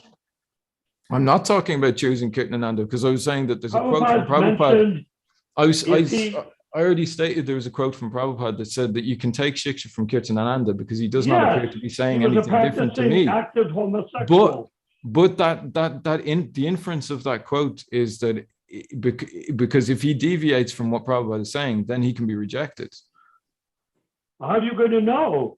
There's people to this day that don't know that Kirtananda was molesting children and was active homosexual. That wasn't. There are people to this day that don't believe it. They worship him as though he were a pure devotee. But that's a side point. That's a side issue, because. Oh no, it's the direct point. Well, let me explain why it's a side point. Then it's. The reason it's a side point is that those were things, but that's not what it said. It said that if he deviates from what Prabhupada is saying, and you said, how does he know that? He knows that because he can see the things and hear the things Prabhupada is saying. And then if Kirtanananda deviates from that, then he can say, okay, I can follow Prabhupada's instruction and let go of this guru. And it's the same with any fallen guru, and it's the same as the Mohit Prabhu's question. He was saying, how do you know? Well, if your Shiksha guru is not saying the same thing as Prabhupada said he's a demon. That's what he said in one. He said in one quote. He said like the same thing as Prabhupada, but acts differently. What if he says the same thing? But this is not the case. Nobody is ever purely representing. Nobody can fool everybody all the time. So, like, if they're not strictly following, that someone who's fooling everybody all the time is not fooling anybody at all. Yeah. No. Look. Yeah. May I say something? It's a question. Calm down. It's the issue of the eye of the beholder. I'm calm already. You also like. Why you're telling me to calm? But are you calm? May I speak? I asked you if you're calm. Thank you, with your permission, sir. No, Guru. no, I was asking you if you're calm. You told me to calm down. I was asking you are you calm? I am totally calm. The Oh. thing is that, but I am We can trampled tell. on. But the thing is that here is Prabhupada and Uttamadhikari. So is Bhaktivinoda Thakur. So is Bhaktisiddhanta. Uttama Adhikaris. They were surrounded by people that wanted to be just like them. But they did not achieve it. But they achieved the fact that most of them took disciples. And those disciples thought that they were as good as Bhaktisiddhanta, Prabhupada's godbrothers. Now, I would like to know, by your infallible perception, how do you distinguish that you will advise this disciple, don't follow this guru, he's not on the same level as Bhaktisiddhanta? I'm talking about Prabhupada's godbrothers. How are you going to advise a disciple? Oh, should I take initiation from Sridhar or Puri? Who should I take initiation from? Well, they want to take initiation from someone who's imperfect. So, according to you, that's fine. You're trying to say to me, you're trying to put the responsibility of the Supreme Personality of Godhead in the heart of every living entity on me. Like, I mean, you're asking me how would I advise? The question is, how would Krishna, and how does Krishna arrange in that person's life that the sincere person, like it says that the sincere person is given intelligence and guided. Who is going to be the judge? You? No, I said Krishna is the judge, and he's also the one who guides the person to the judge. So you have to ask Krishna, you have to talk to Krishna, say, Krishna, please, at 2:30 meet in this cafe, and we'll discuss who is the bona fide representative of Srila Prabhupada. No. If someone becomes sincere, Krishna makes arrangements in their life. There need not be no discussion. Krishna is the Lord and Master of everything. He is arranging in everybody's life. So you think that Krishna is busy guiding your every move? Not guiding. He's literally placing things around us in a certain way that we have no choice but to comply with, whether it is good karma, bad karma, transcendence. These things are created by material desire, and Krishna does not arrange them for you. The arrangement of Krishna is that Paramatma will let you do any damn thing you want to do. Murder people, rape women, whatever you want. He'll make it possible, because if he didn't make it possible, you wouldn't be able to do it.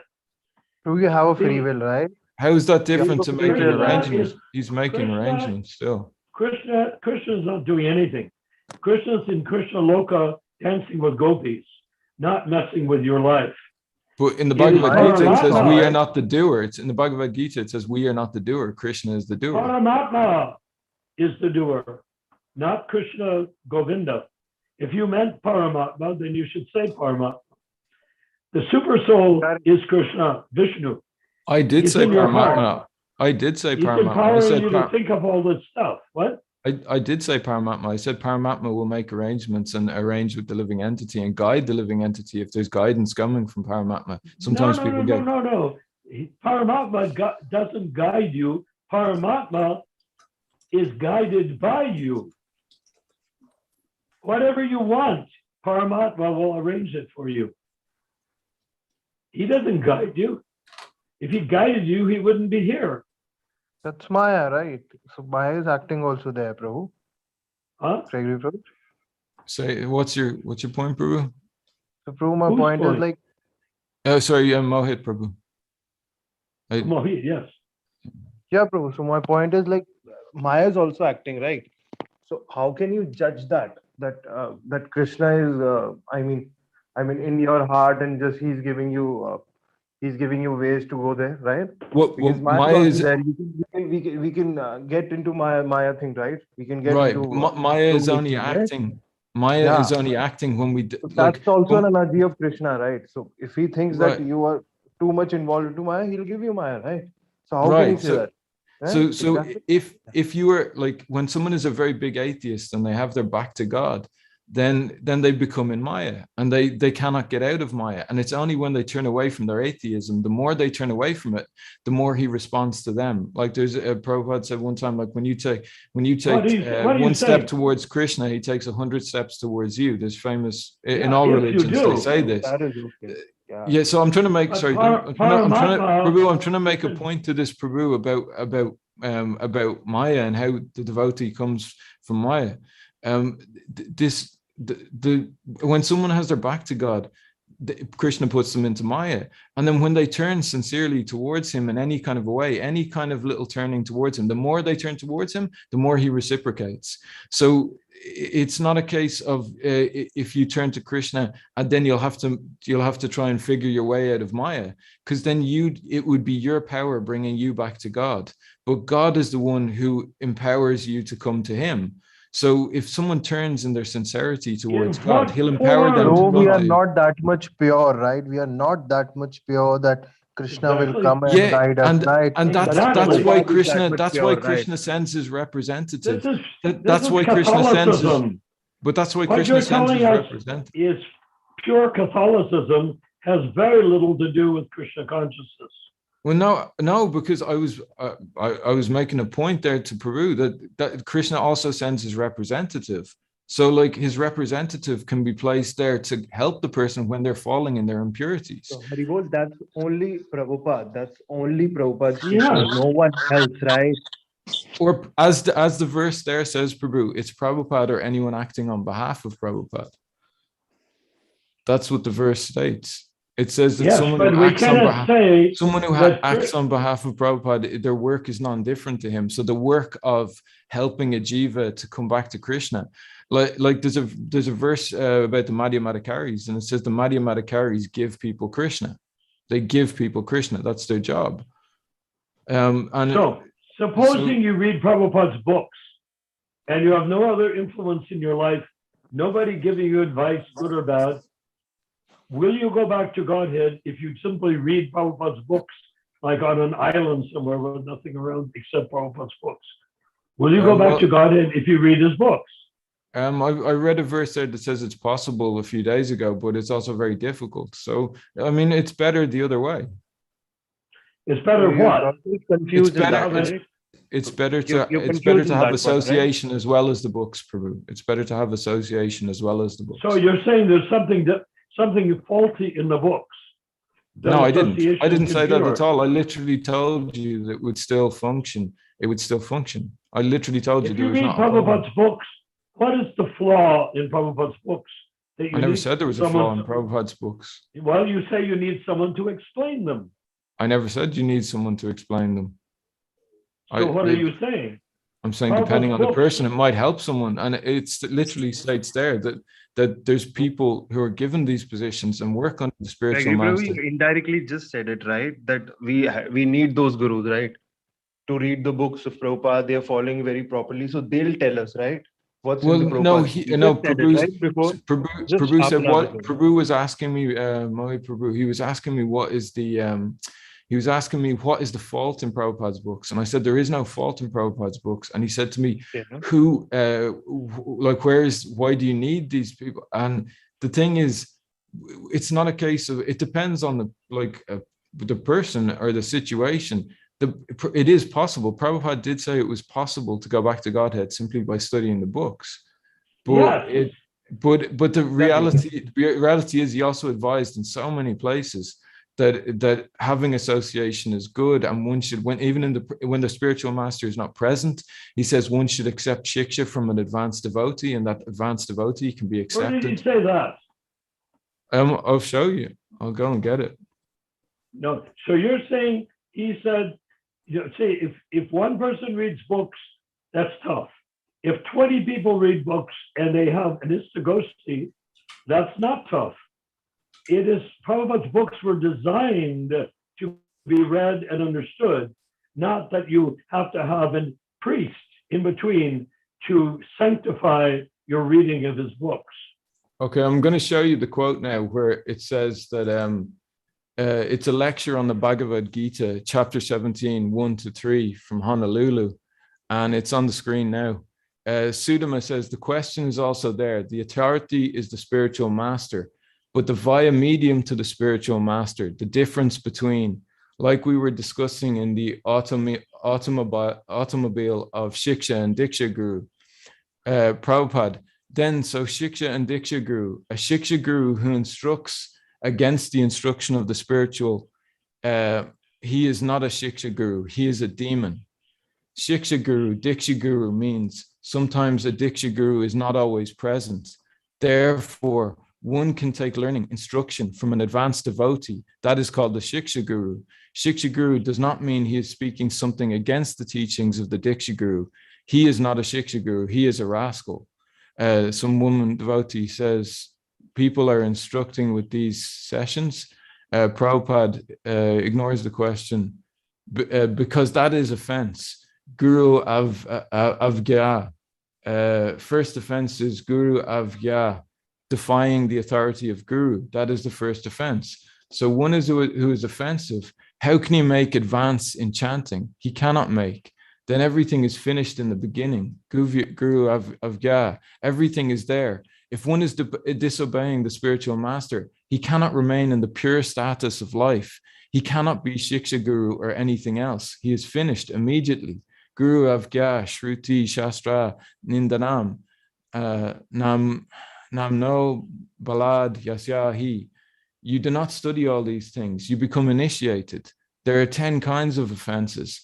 Do you have any regard for these things or not? You must avoid these 10 kinds of offenses. The first offense is to disobey the orders of Guru. That is first offense. So if you're offensive, how can you become advanced by chanting? That is not possible. So yeah, clearly this is stating that when the spiritual master is not present, he gives a reasonable instruction to take shiksha from an advanced devotee.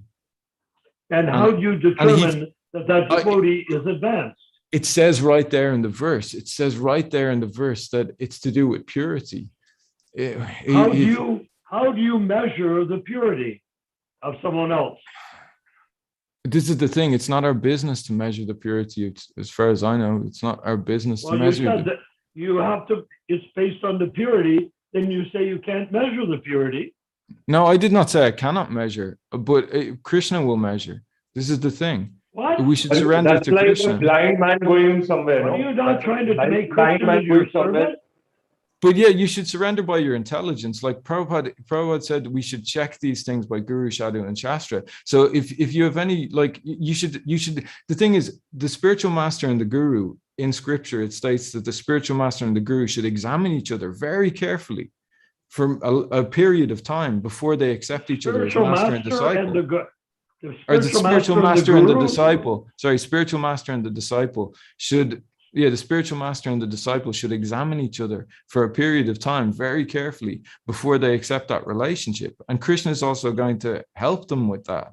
So they should very carefully make sure that they're comfortable with each other before they accept this relationship of guru and disciple. Yeah. And that means to check out. That means to check out the purity of the person also, to see if they were. To see, there's so many stories of people testing Prabhupada to see if he was pure because they didn't want to surrender without surrendering by their intelligence. So there's them all. Good. Okay. Well, this verse is saying the same thing. It is saying here that you cannot maintain your purity if you deviate from the spiritual master. He says that your purity, like you cannot remain in the pure status of life. If one is disobeying the spiritual master, he cannot remain in the pure status of life. So what is the qualification of the spiritual master? He repeats exactly what Krishna says. And or does he reveal what Krishna says as Krishna's direct representative? That's the same thing. No, it's not the same thing. Well, a priest practically can read from one of your Catholic priests can read from the Bible, but that's not the same thing as being the teaching. Reading from the Bible and being the teaching of the Bible are two different things. I've met many Jesuits and I've debated with many Jesuits, and I would have to say your brain works just like that of a Jesuit, but we're not Jesuits. We're servants of the Vaishnavas. Yeah, well, no, yeah, you're correct on that one. The Shiksha Guru repeats. The Shiksha Guru is the one who repeats, and he strictly follows. And then the Diksha Guru is the one who, yeah, he lives it and he repeats. So that is a fact. But yes, but how does the innocent bystander walking in off the street determine if he's dealing with a Diksha or a Shiksha Guru? If someone, some hippie walks in off the street, wants to become a member of the ISKCON, and he comes in and says, I am looking for a pure devotee to be my guru. And they say, well, we don't have one anymore. He died. But here's a replacement. Well, Prabhupada gave many instructions on it. I can't recall any of them at the moment, but like the reality is that Prabhupada gave a lot of instructions to people on how to choose a spiritual master. There's many chapters in some of his books, and it's about how to accept this bona fide spiritual master. There's one actually I have here in my hand. It's actually Easy Journey to Other Planets. And well, do you accept that Prabhupada? Do you accept that Prabhupada is a bona fide spiritual master? Yeah, I do. I'll read you this piece. It says that the serious candidate must accept a bona fide spiritual master in order to be trained scientifically. Because the senses are material, it is not at all possible to realize the transcendence by them.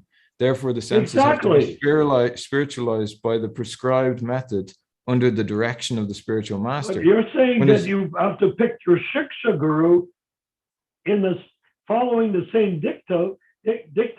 If you accept the Shiksha Guru, then you are using the same standard that you would do as Prabhupada says for the Diksha Guru. No, because when you take when you do that, you accept the Diksha Guru first. This is the thing. It's the Diksha Guru that you need to accept, because that's the one you need to be careful in choosing. Who's the Diksha Guru?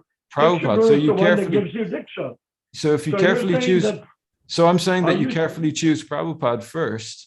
And then by studying his teachings, then you find someone who's repeating those teachings perfectly, or at least exactly. Sure. Good luck. So you find someone who's strictly following, and they can be a Shiksha Guru. Good luck. So the thing is, it's not about luck. It's not about luck. Okay, wait. You're saying that you find Prabhupada. Okay, we agree on that. It's about sincerity. Go on, yeah. Okay. Oh, sorry. If we agree, we find Prabhupada, he's the Diksha Guru, right? Yeah, Prabhupada's the Diksha Guru. Yeah, so it's him you find. How do you take Diksha from the Diksha Guru? How do you take Diksha from the Diksha Guru? Well, Prabhupada left it in his teaching that he said that someone will initiate on his behalf. No, I'm talking about how do you take Diksha from the Diksha Guru? Someone will initiate on his behalf. Oh, really? Is that going on? Well, he also said that initiations can happen informally by determination, by following his teachings also. Yes. He said that's the real initiation, is the determination. Where do you find that is taking place? I don't see how that's related to what we're... Oh, you mean we're talking theoretically with no practical application? What do you mean? No. Where is this? Prabhupada is the Diksha Guru, and there's a Shiksha Guru, which is who makes no deviation at all from Prabhupada. Where is that situation, and who is that Shiksha Guru?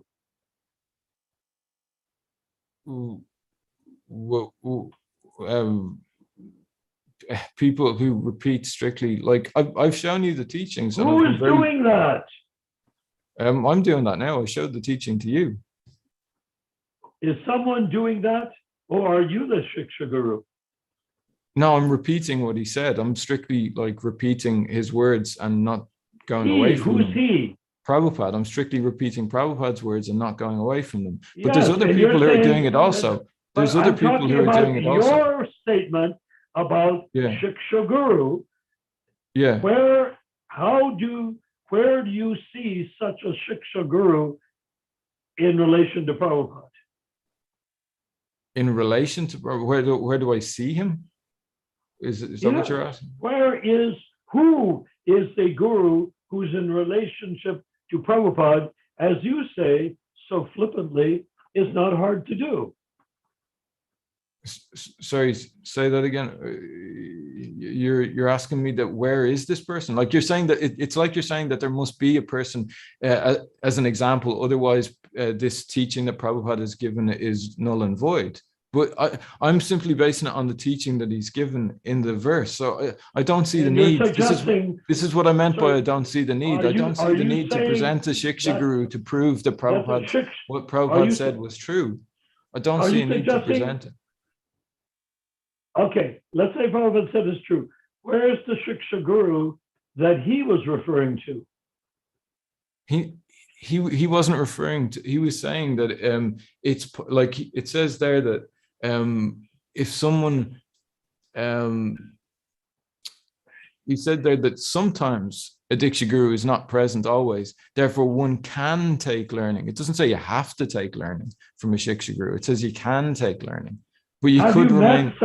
Have you met such a Shiksha Guru yourself? What is that question? That doesn't prove anything by asking me that. You're only simply asking me. Because you say that's the way it works. I say, show me how it works.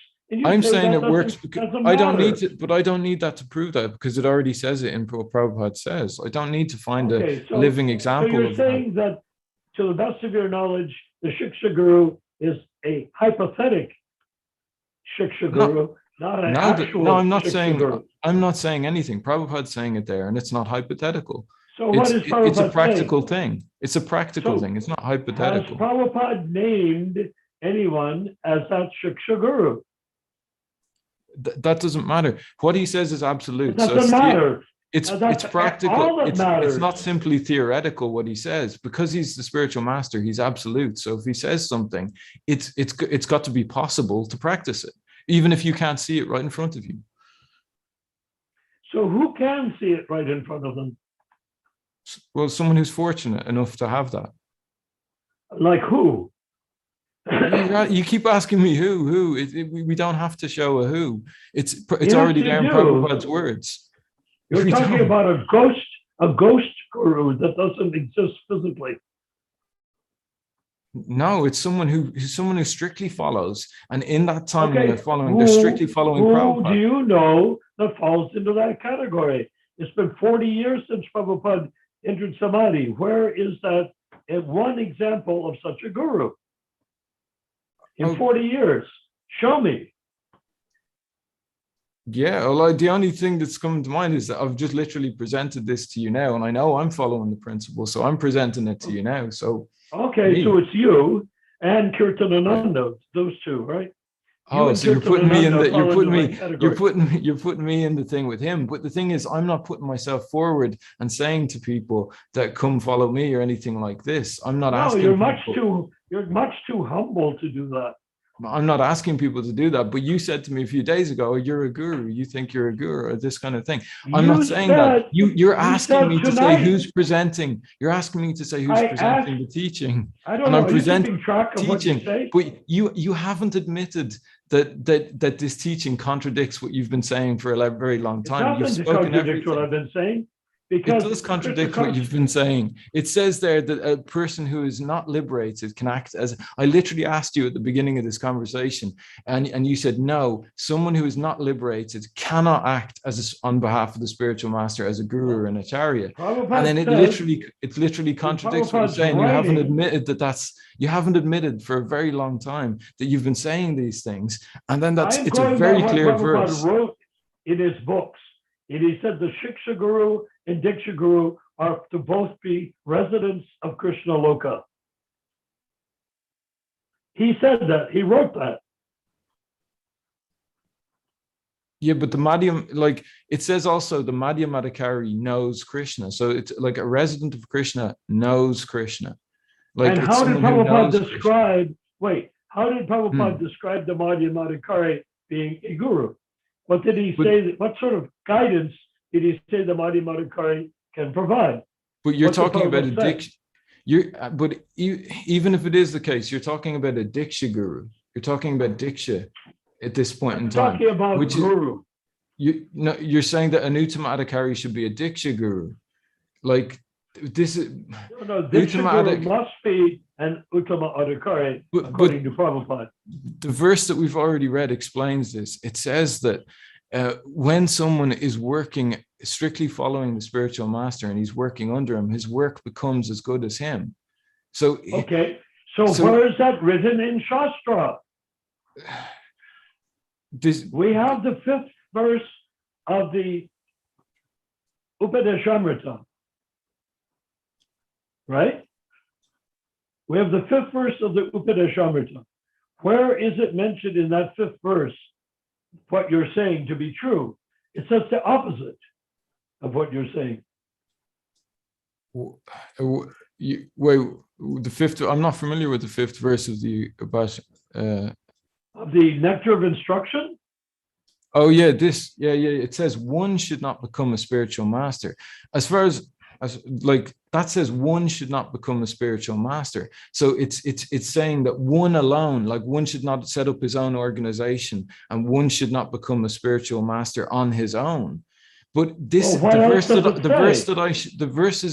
verse in Purport and the letter that I showed you are referring to people working under one who is already a spiritual master, a Diksha Guru, and he's taking it through their mercy.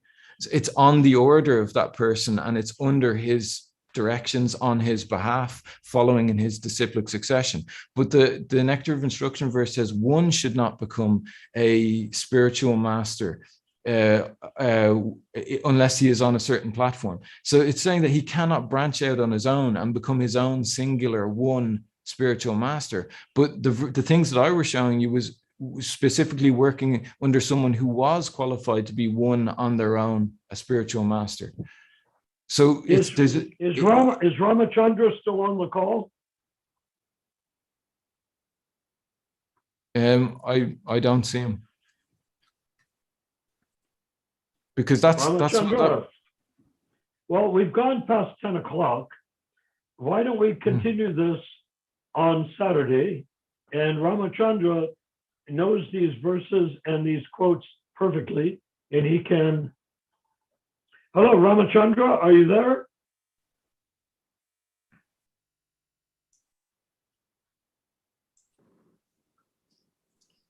Anyhow, were you raised with Jesuits? That's a leading question, Peru. No, but no, it's not. It's a very direct question. It's a very direct question. You're Irish. I told you before, I spoke to you before, and I said I don't know anything about the Jesuits, Peru. So, well, yeah. But were you raised Protestant? No, I wasn't raised Protestant. You're raised as an atheist. No, I was raised in a Catholic family, but I don't know anything about Jesuits. That's what I can see. Because I know Catholicism pretty intensely, I won't say backward and forward, but fairly close to backward and forward. And you're using clearly the exact logic that a Catholic theologian would be using. But that's an ad hominem attack. You're saying against me as a person, but you're not talking about what we've talked about. I'm not saying anything against you. I have nothing against Catholics. But then why are you saying that I've used this logic? I've used logic in a sort of a wrong way, is it? Or it's because in a way that's not like... In a way which is not the way Prabhupada taught. Yeah, not means an attack. That's an attack, an ad hominem sort of. You're saying personally, I'm not representing something properly. But like the thing is, even your speculation, this thing about you're speculating that I have experience of Catholicism in a certain way, but when I was raised in a Catholic family, we never read the Bible and we only simply attended church and didn't really follow anything. So I have no learning experience from it. So your speculation that I'm doing in this way, it doesn't make sense. You're on the attack. No, I'm only simply telling you. I'm simply telling you because you're telling me you're attacking, and that's fine. I don't mind being attacked. But you attacked. You said I'm misrepresenting something. You said I'm misrepresenting. I'm misrepresenting the truth, so and I'm simply saying that. I don't even know what you're saying. I don't know how you're saying that I'm misrepresenting. Did you go to Sunday school or not? No. You never went to Sunday school. That's the truth. Yeah. Okay, so you brought it from a previous life. the previous life you did all of it that. might be more useful if you'd say, like, you could say maybe what you think I've said I'm isn't flattering true. you. You could. I don't want flattery though. That's the thing. I like this is, you know, if flattery is just simply a distraction from what we're talking about. Okay. Like, I am acknowledging you for having developed a very strong Jesuit-style Catholic mentality from a previous life. but you said I'm an not insult. representing Prabhupada. That's not flattery to say I'm not representing Prabhupada properly. Like, You're not even close yet. well, that's not flattery though. That's what you said. I'm flattering you, but it's not flattery to say to someone you're not representing the truth. That's not flattery. I'm not saying that. I don't think Catholicism represents the truth either. They have ways of reasoning, just as they're using the same exact reasoning patterns that you're using to avoid the issue of the actual teachings of Jesus.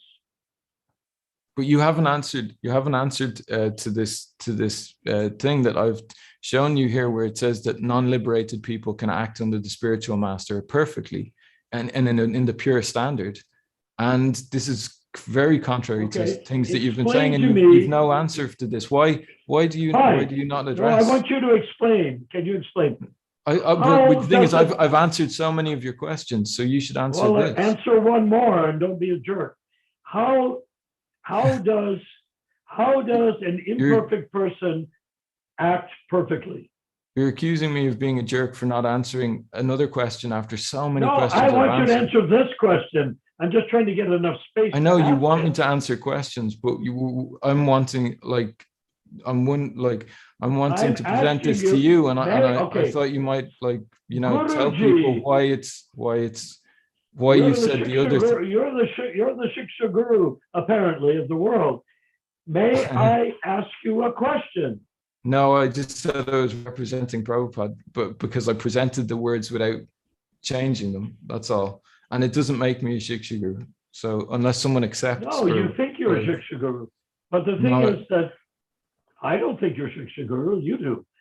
So what I would like to ask is, how do you detect if the Shiksha person representing Prabhupada, who is not a pure devotee, how do you determine the subtleties of understanding that might differ than that of an Uttama Adhikari?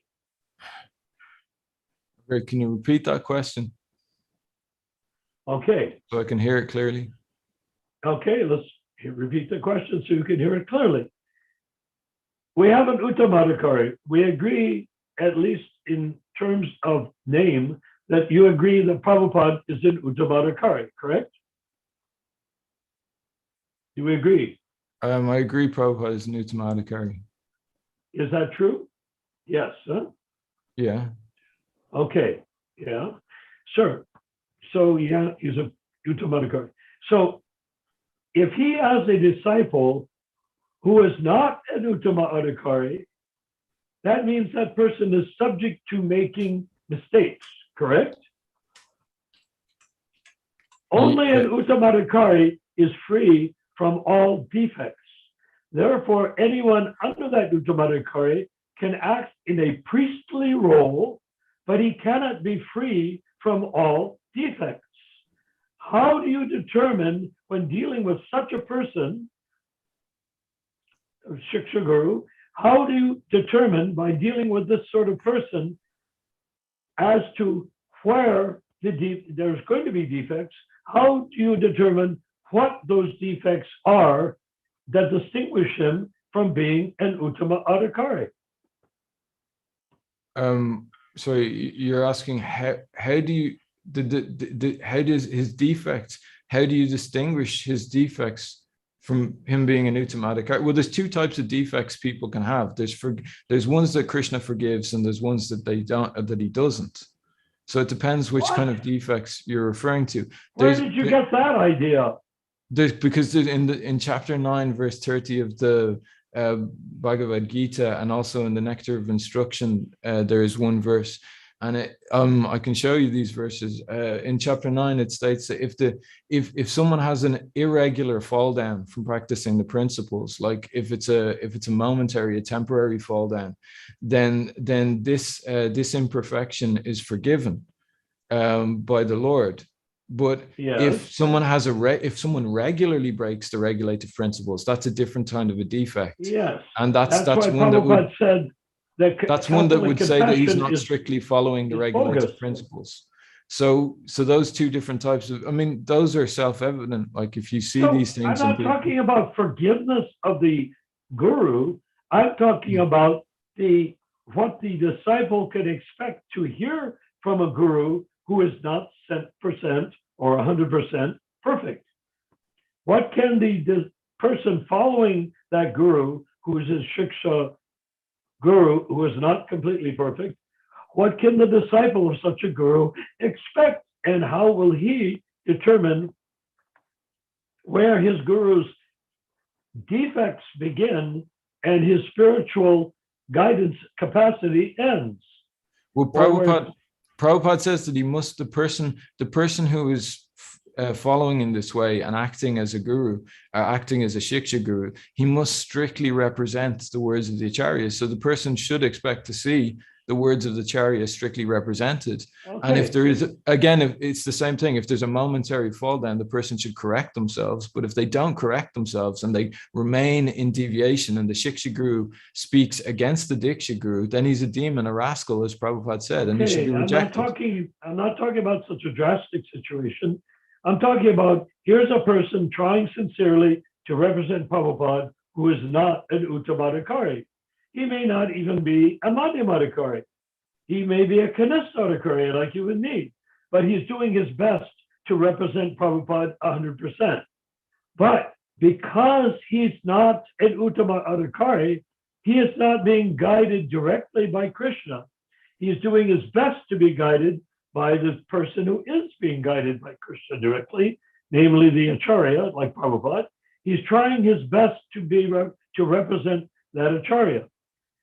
So how does the person who takes shelter of such a person distinguish between his attempt to follow the Acharya and his inability to follow the Acharya, even though he may be sincerely trying to follow the Acharya?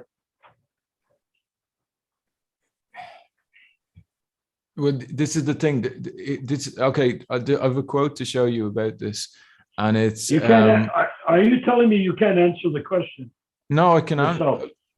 I can answer, but it requires. Why not answer it? I asked you a question. Why not answer the question? Okay. Yeah. Did you understand the question? Should I repeat the question? Or you can repeat it. Yeah. So Did you get the question? I might not have heard all of it, so go ahead. I'll repeat it. Just the last part, just the last. There's a pure devotee of the Lord, like Prabhupada, who is a resident of Krishna Loka, and every word that he utters is coming directly through his mouth from Krishna. Okay? That's Prabhupada. Yeah. Someone is not on that platform, is not got a direct connection with Krishna, but he is trying to follow the Uttamadhikari, Prabhupada, as best he can. Are we together so far? Yeah, and because I remember he's not. No, you don't have to get started. Because he's not a pure devotee, he will not be able to duplicate. He may repeat what Prabhupada says, but he will not be able to repeat the exact inner meaning of everything Prabhupada says. How will his follower distinguish how much he is getting of the pure devotee and how much he's getting from the Kanistadhikari? Right. And in that question before, you asked me, and it is how can he distinguish the attempt from the actual success? And yeah, so this is, I got the question. So Prabhupada spoke about something called a probationer period. He said there's different types of shiksha. And this actually this also relates to what you said to me, that I think I'm a shiksha guru. And the probationer period is something that Prabhupada spoke. There's different types of shiksha guru. And the probationer period shiksha guru is like someone who is acting as a Shiksha Guru, but it's within a probationary period, and it's not like it says there on the screen. Prabhupada said, well, everyone is engaged to become Shiksha Guru, but one should become perfect. The attempt is what is called probationer. When probationary period is finished, then he is naturally automatically bona fide Guru, not in the probationary period. That is immature attempt. So it's like, as you were asking about the attempt, Okay, that's the attempt. But you're making So a big jump there, because that's the pure devotee is in that's his the- rasa with Krishna. well, let me assistant- let me finish answering, because you asked Well, a you're long not question. going So in a a useful long direction, question but go requires a ahead. long answer. A long question requires a long answer. So he Of says course, there an that accurate answer. it is well, that's your opinion. Go ahead. When Yes, I probationary have a period is strong view. finished, when probationary period is finished, when the probationary period is finished, then he naturally automatically bona fide then he is naturally automatically bona fide Guru, not in the probationary period. That's immature attempt. That will failure. So he says that the attempt, the attempt to make oneself a Guru on one's own. So when I said to you earlier, I'm acting as a Shiksha Guru, I'm acting in a probationary period, as far as I know, because I'm simply representing Prabhupada's word to you. But when someone is acting on the order of the master, when he's made a Guru on his order, which is different. If someone is made on the order of the Guru, then he's a Shiksha Guru, and he's like, that's not an attempt anymore. This is the point I'm making, is that it's no longer an attempt. It's no longer you were saying, how can you distinguish the attempt from the success?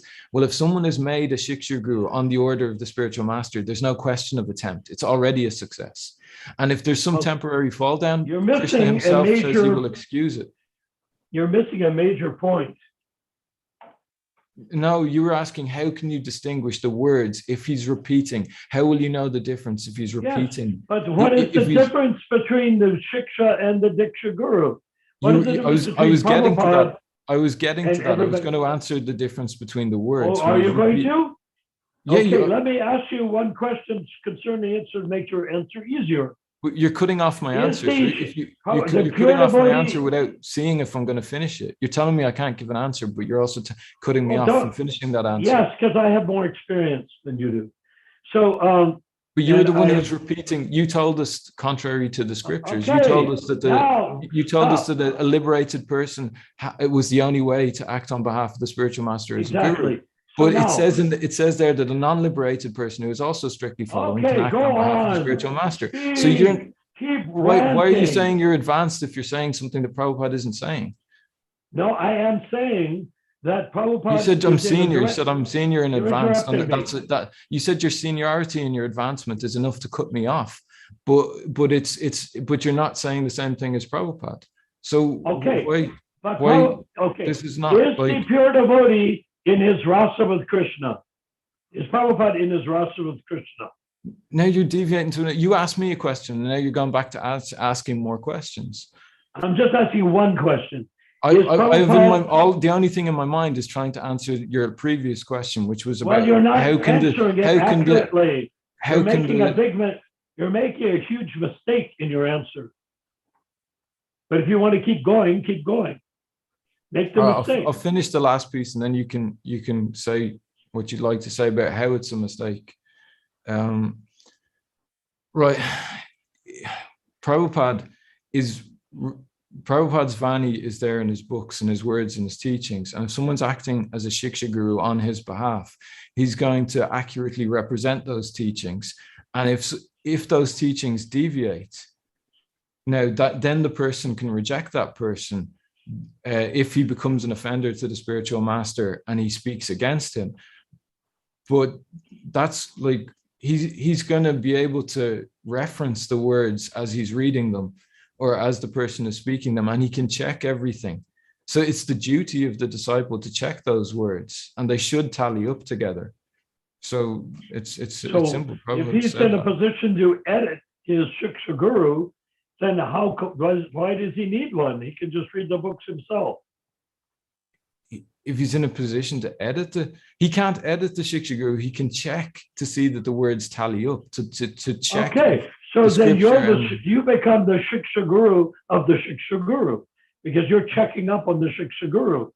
No, because Prabhupada said you don't surrender your intelligence. He says you surrender by your intelligence, which means that you should check. He said to check the Kirtanananda. He said that Kirtanananda can be followed because as far as I know, Kirtanananda is not deviating from what I am saying.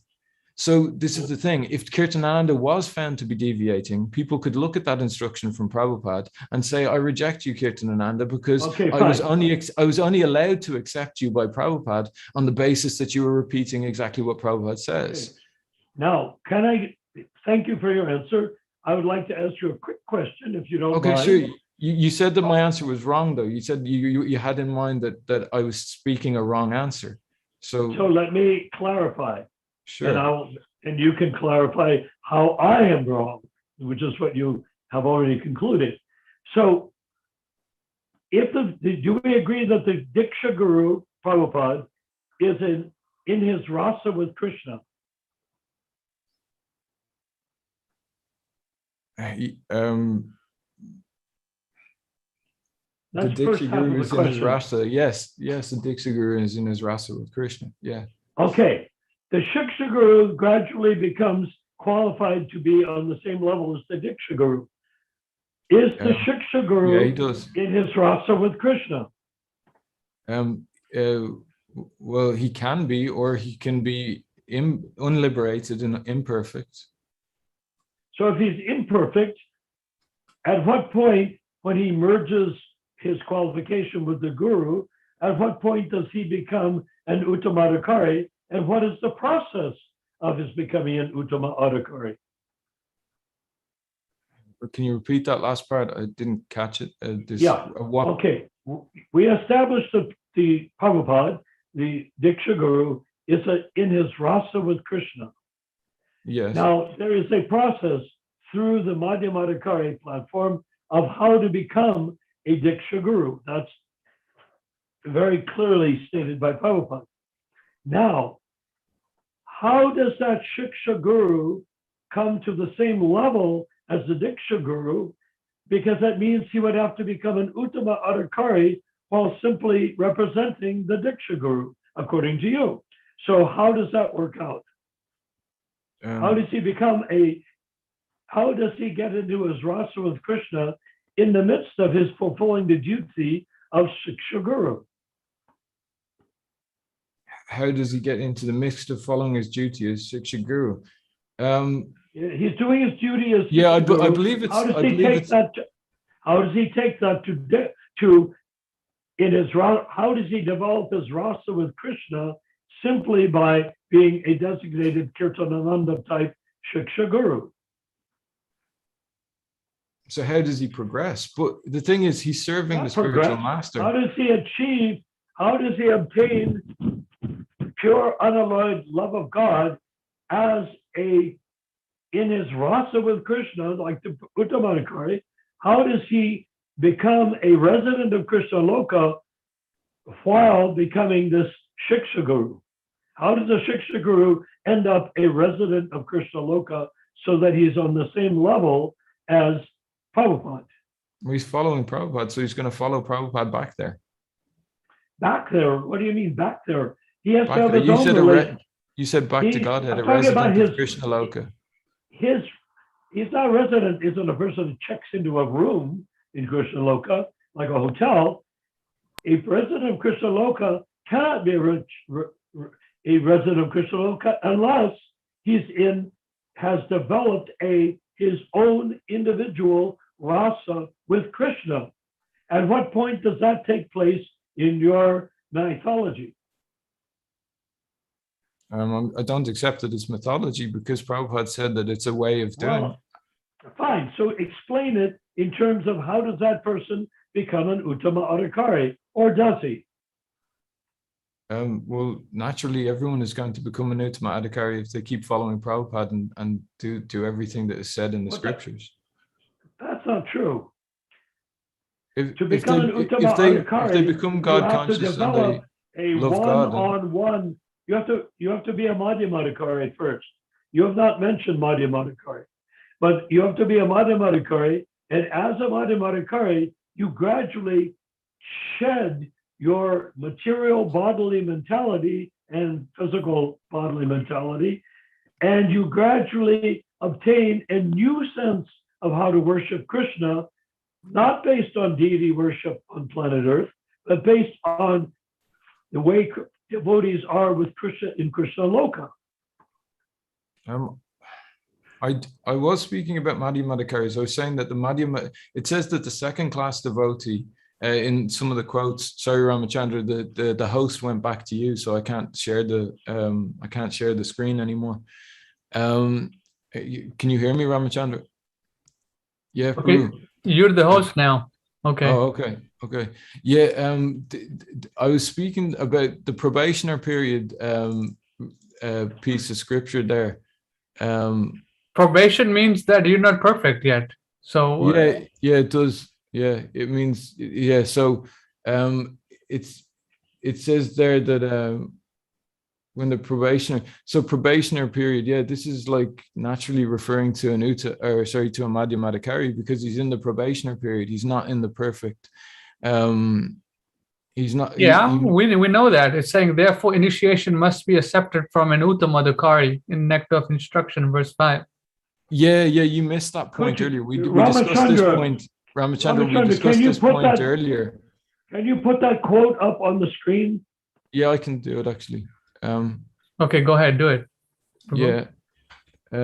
Fifth verse purport. Yeah. Right here. Yeah. So it says here that I was explaining this earlier, Prabhu, and you weren't there. And Prabhu asked me a question about it. And I said to him that one should not become a spiritual master unless he has attained the platform of Uttamadikari. And I said to this. I said to the Prabhus that this is saying that one should not independently set up his own organization and become a spiritual master. However, in the letters and the Shrimad Bhagavatam piece that I presented, it's not one becoming a spiritual master. It's one acting under someone who is qualified to be a spiritual master as a singular. Like Prabhupada is qualified to be a singular spiritual master. But this verse is telling people not to become a singular spiritual master on their own, and to have their own organization. But you said the secondary spiritual master can become a Uttamadikari. And I thought you were going to read the purport to the fifth verse, but you didn't. Oh, you want to read the whole thing? You want to read the whole thing? No, Ramachandra can do it. He knows how. Okay, so let's read. In this verse, Srila Rupa Goswami advises the devotee to be intelligent enough to distinguish between Kanishtadikari, Madhyamadikari, and Uttamadikari. Devotee should also know his own position and should not try to imitate a devotee situated on a higher platform. Sri Bhaktivinoda Thakur has given some practical hints to an effect that an Uttamadikari Vaishnava can be recognized by his ability to convert many fallen souls to Vaishnavism. One should not become a spiritual master unless he has attained the platform of Uttamadikari. A neophyte Vaishnava or a Vaishnava situated on the intermediate platform can also accept disciples, but such disciples must be on the same platform, and it should be understood that they cannot advance very well toward the ultimate goal of life under his insufficient guidance. Therefore, a disciple should be careful to accept an Uttamadikari as a spiritual master. Nectar of Instruction, verse 5.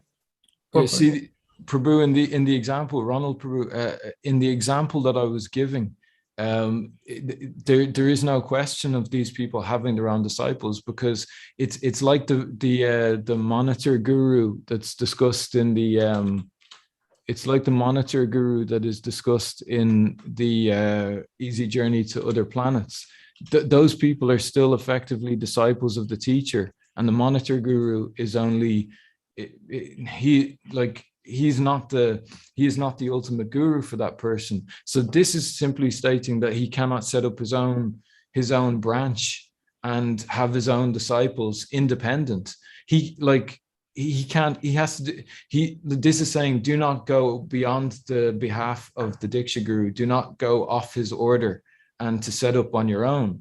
Because it has to be under his direction. It has to be under his direction, on his behalf and on his order. And if it's not, then one has one So has he's also become a confused, I guess. spiritual Yeah, master. everyone's confused, Prabhu. I'm confused. He's himself Okay. confused in this. Yeah.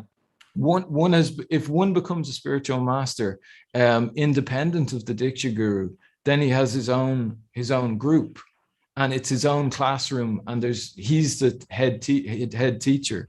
But Prabhupada said in the Easy Journey to Other Planets, he spoke about he spoke in the Easy Journey to Other Planets, and he said that there can be a monitor, as there's a monitor in a classroom. So monitor can be a temple president. What's the difficulty? Why does he have to be a guru?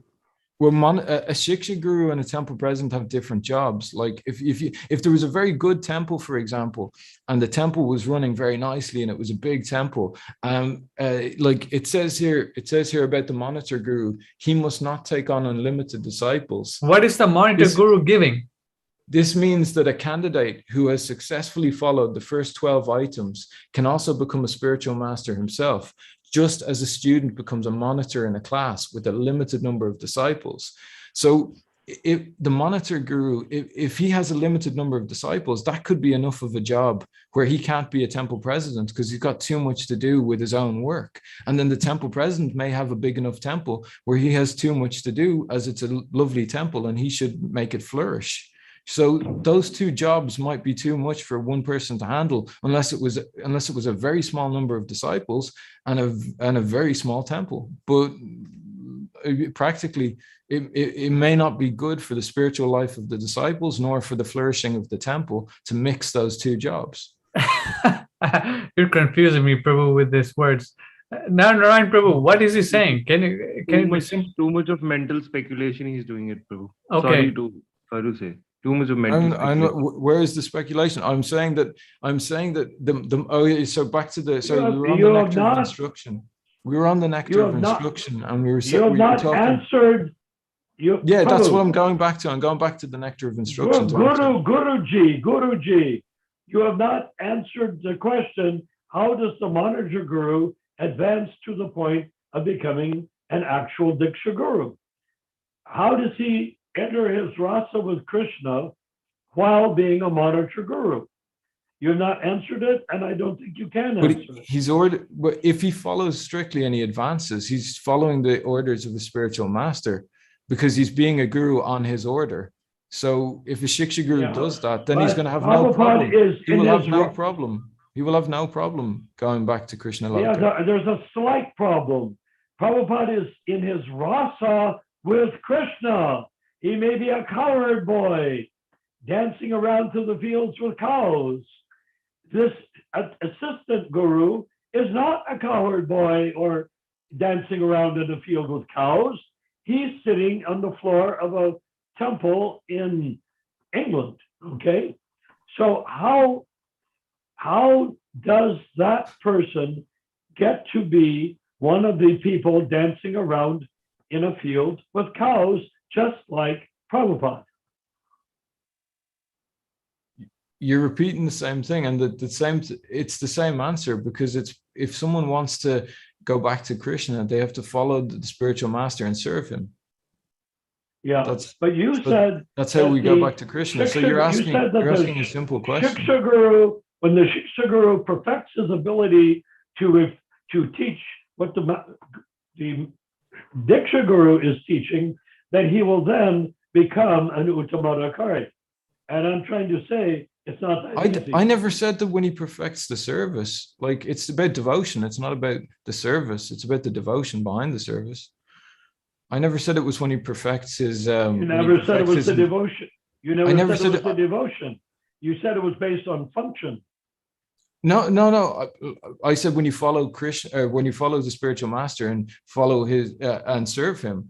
But the following him part is more important than the service. I said follow first, which is to follow him in devotion, and then the service comes second. So, I didn't use the word devotion, but to follow the spiritual master means devotion. What's in a devotion? Same thing. Follow devotion. What's that?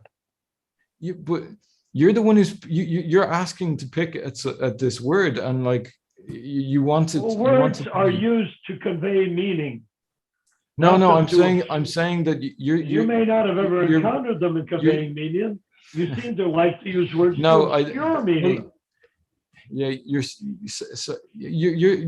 obscured the meaning by not presenting the verse properly. When you were saying that one must be a liberated person to act as a spiritual master on behalf of the Diksha Guru. You said that, and you haven't explained that to us at all. And then you're accusing me now of misrepresenting words and things like that. Like, so I am only saying that the Diksha Guru must be an Uttamadhikari, which means in his relationship or rasa with Krishna. You seem to have a much more complicated thing in which Krishna is being led around by you on a string like a doggy. That's not the way it is. So we are not and accusing I never you, right? said We are not anything. accusing- I never said anything of the sort. I never said anything. And you, Yes, you remotely did. like that.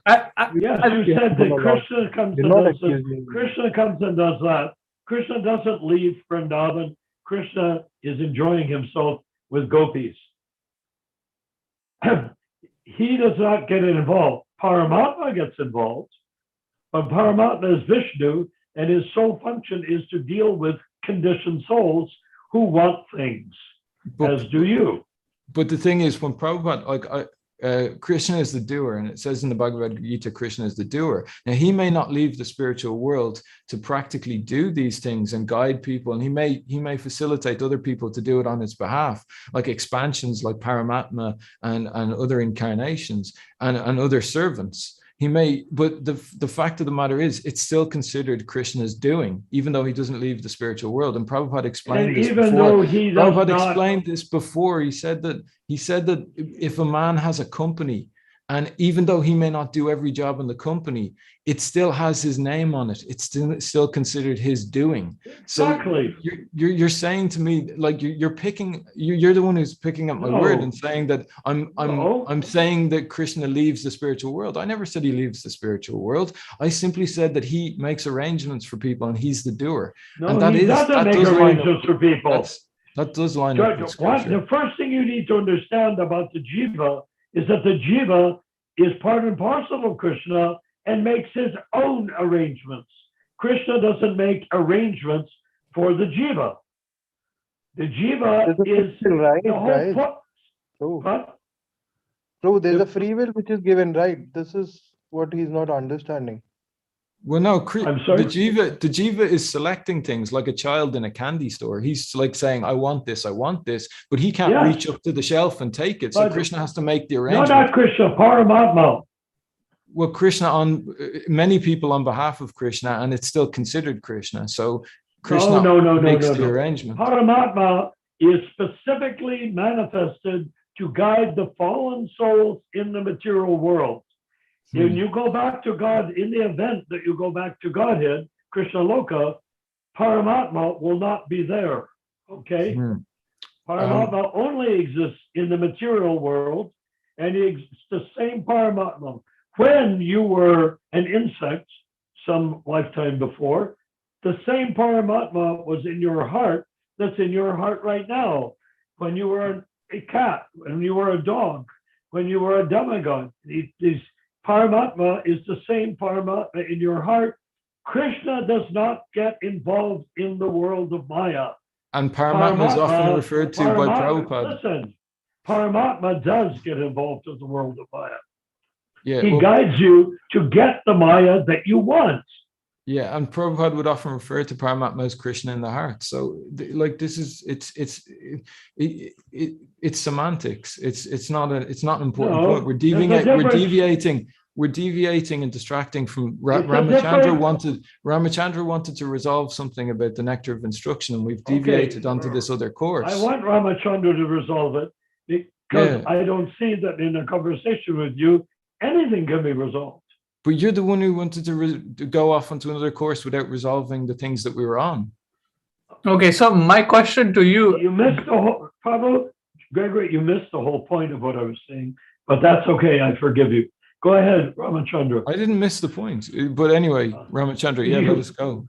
So what... Saying that you didn't miss the point is the indicator that you missed the point. But So did go you miss ahead. the point of this? Did you miss the point at the beginning where I said to you that this, like you No, you've let missed, Ramachandra talk. you've missed the point of the liberated people is not a necessity to act on behalf of the spiritual master. You missed that point, and you still have. You can act on it. behalf of the spiritual master. In fact, it seems obvious that's what you think you are doing. So how can I argue against that when you're doing it loud and clear? It's not my doing. It's not my doing. It's what Prabhupada is presenting. And so Ramachandra. Yeah, no, it's because you're being guided by Krishna from within to say what you're saying. And you'll be doing that whether we're murdering a 10-year-old child also, because the same Krishna will guide you to do that. Whatever you desire, Krishna will empower you to do it and say it. So go ahead, Ramachandra. Okay, so here Gregory he keeps arguing that the Shiksha Guru can be what? Shiksha Guru can be anybody or a Madhya Madhakari? Is that what you're saying? Gregory, if you share the screen, I'll bring the verse back up for you, the nectar of instruction. I already know what the nectar of instruction says. It's saying the Kanishta Madhyam can initiate, but the disciples must be on the same level. Therefore, there's further evidence that goes with the answer, so that can also be presented as well. Okay, further evidence. Okay. Yeah. So yeah, go ahead with your question again, sir. Okay, go ahead. You said there's further evidence. Yeah, sure. So can you ask the question again, okay, please? so you're saying the Madhya Madhakari can be a Shiksha Guru? Yeah, it is saying here that so give an example where who was a Shiksha Madhya Madhakari was a guru for a Kanishta Adhikari, and where they advanced. Well, this letter is an example to Kirtanananda, where it's saying you can accept Kirtanananda as a Shiksha Guru. Yeah, you have the host. Can you put it on the screen? Yeah. Oh wait, I need to. Oh, you don't have the letter. So Prabhupada is saying Kirtanananda is a Shiksha Guru. As long as it says he can be accepted as a Shiksha Guru as long as he is not deviate. Like it indirectly says that I don't think he is deviating from what I'm saying, so it is not a problem. But that indirectly states that if he deviates, it becomes a problem. So if he was deviating at that time, so does that make him a Shiksha Guru? He was. Does it make him a Shiksha? Well, if he was deviating, obviously Prabhupada said Prabhupada said he did not know, but because if he was deviating, then he isn't. Yeah, he's not a Shiksha Guru. So. And he was saying, Prabhupada was saying that to illuminate the person that was asking the question, because Prabhupada knew, what year was that? 72, did you say? I think it was 72 or 73. I remember it was like nothing more than 74, but. Well, I was there in 68, 69, 70, 71, maybe, and also 72. I was there. So Prabhupada wasn't there in 72. So Ramachandra, what is your question? So you're saying that Shiksha Guru, so Prabhupada is empowering people who are not perfect to be Shiksha Gurus. Yeah. He says it here in this that I presented. A person who's liberated, Acharya and Guru cannot commit any mistake. But there are persons who are less qualified or not liberated, but still can act as Guru and Acharya by strictly following the disciplic succession. What it says, Guru and Acharya? Yeah, and Acharya. Yeah, Guru and Acharya. So an imperfect person acting as a Guru and an Acharya? Act as Guru and Acharya. They're the same thing. Guru and Acharya are synonymous. So is Shiksha So Acharya is someone like Prabhupada, and Guru is someone like Prabhupada also in this context. No. I can play a video for you. There's a video that states expand to 10 million, and perhaps you're familiar with it. And Prabhupada states that in order to become an acharya, which he was instructing his disciples to do, the process to become an acharya, which he wanted many acharyas, and he said the process is, again, you strictly follow the disciplic succession, and say as I have said, without adulteration, without editing it. Now, that's roughly what the conversation says. but And I can without present a it to you. single mistake or without a tinge of self-motivation or ego. Well, anyway, it says here, Ramachandra, that a person who is liberated, Acharya and Guru, cannot commit any mistake. But there are persons who are less qualified, i.e. they commit mistakes and are not liberated, but can still act as a Guru and Acharya by strictly following the disciplic succession. So, yeah, that's what it says. You were asking where it says that. Where exactly are you reading from? I'm reading from a letter to Jananardana on the 26th of April, 1968.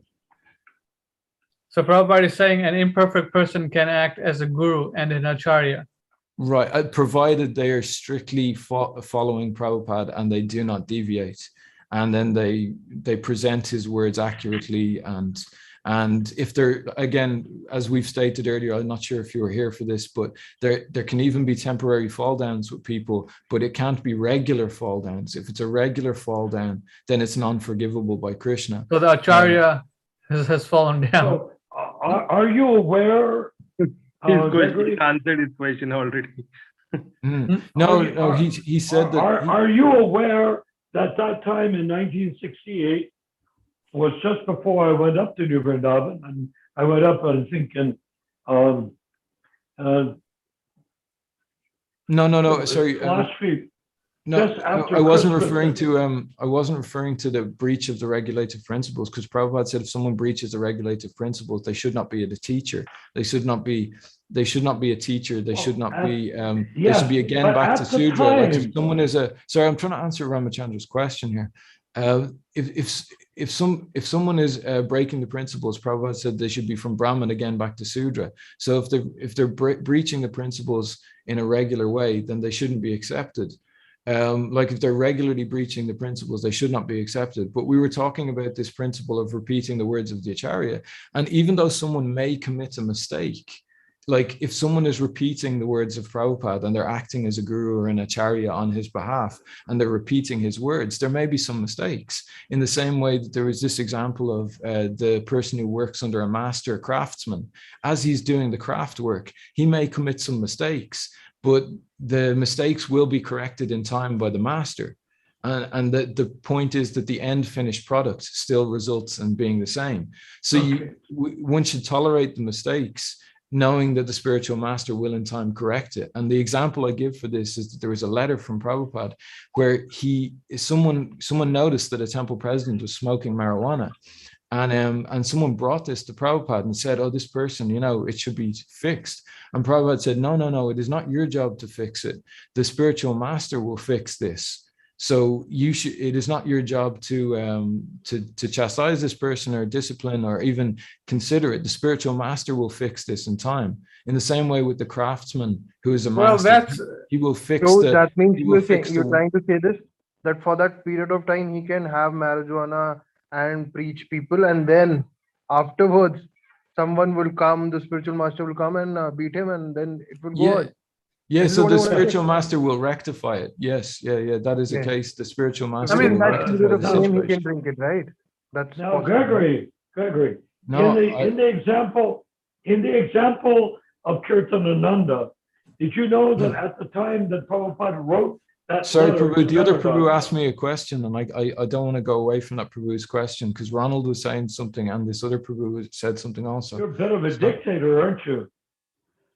But the other Prabhu asked me something and I didn't get to respond to him, so I don't want to leave him out. Okay, well, I would like to have a line be in the queue to bring to your attention that Kirtananda and Haigriva had stolen Prabhupada's Gita during the exact time that Prabhupada wrote that letter to Janardhan, but go ahead.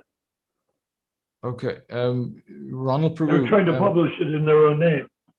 Yeah, okay, Mohit Prabhu, so you had something there that Yeah, you said. No, I was saying within that time period of frame, if he's not chastised, he can drink marijuana and then he can come in the temple, preach people, and he can do Krishna conscious things, right? Well, This is what you want but to say, that's right? not like that was Prabhupada's decision. I'm not on his level. That was his personal decision, and that's what he did at the time. That's what he said to a person in a letter. Now, I'm not qualified Can to you judge. say that? I'm not qualified to Can- judge him for that. But the point was that if someone makes if someone makes a mistake, it's up to the spiritual master to decide how to deal with it. Now, it's his decision how to deal with it. That's and how fine. to rectify that. No person. problem with that. Yeah. That's why. So spiritual master Srila Prabhupada being present, and he made an exception. So, but that exception Yeah. is not the rule. No, yeah, it's not the rule. Yeah, it's not the rule. But So- but the So as good as just pure- like this. Oh, sorry. Go ahead. just like Narayan Prabhu was saying, he was complaining about Brahmananda Prabhu, and Prabhupada said, you follow, even though he might be doing something wrong, you follow the authority, right? Narayan Prabhu, you said Brahmananda. Yes, Prabhupada, yes. So Prabhupada was directly giving Narayan Prabhu a direct order that, hey, even though there might be some imperfections in him, you follow his order. Yeah, Yes. that's a perfect example, Prabhu. That's exactly it. And But that I does not shared- make him a pure devotee, or It- and But it's I'm Shiksha Guru. sharing with you. I'm sharing with you on the screen now this same example where it says that if you follow a pure devotee, then you're also pure. It may not be one is 100% pure because we are trying to raise ourselves from the conditional life.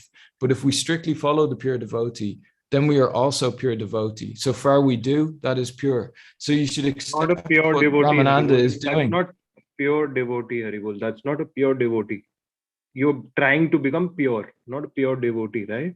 But Prabhupada said we should Exactly. accept one's work as good as pure. And for practical purposes, Don't use they- pure devotee. Devotee word is not used there. It's pure. He's becoming pure day by day, right? This is what you wanted to say.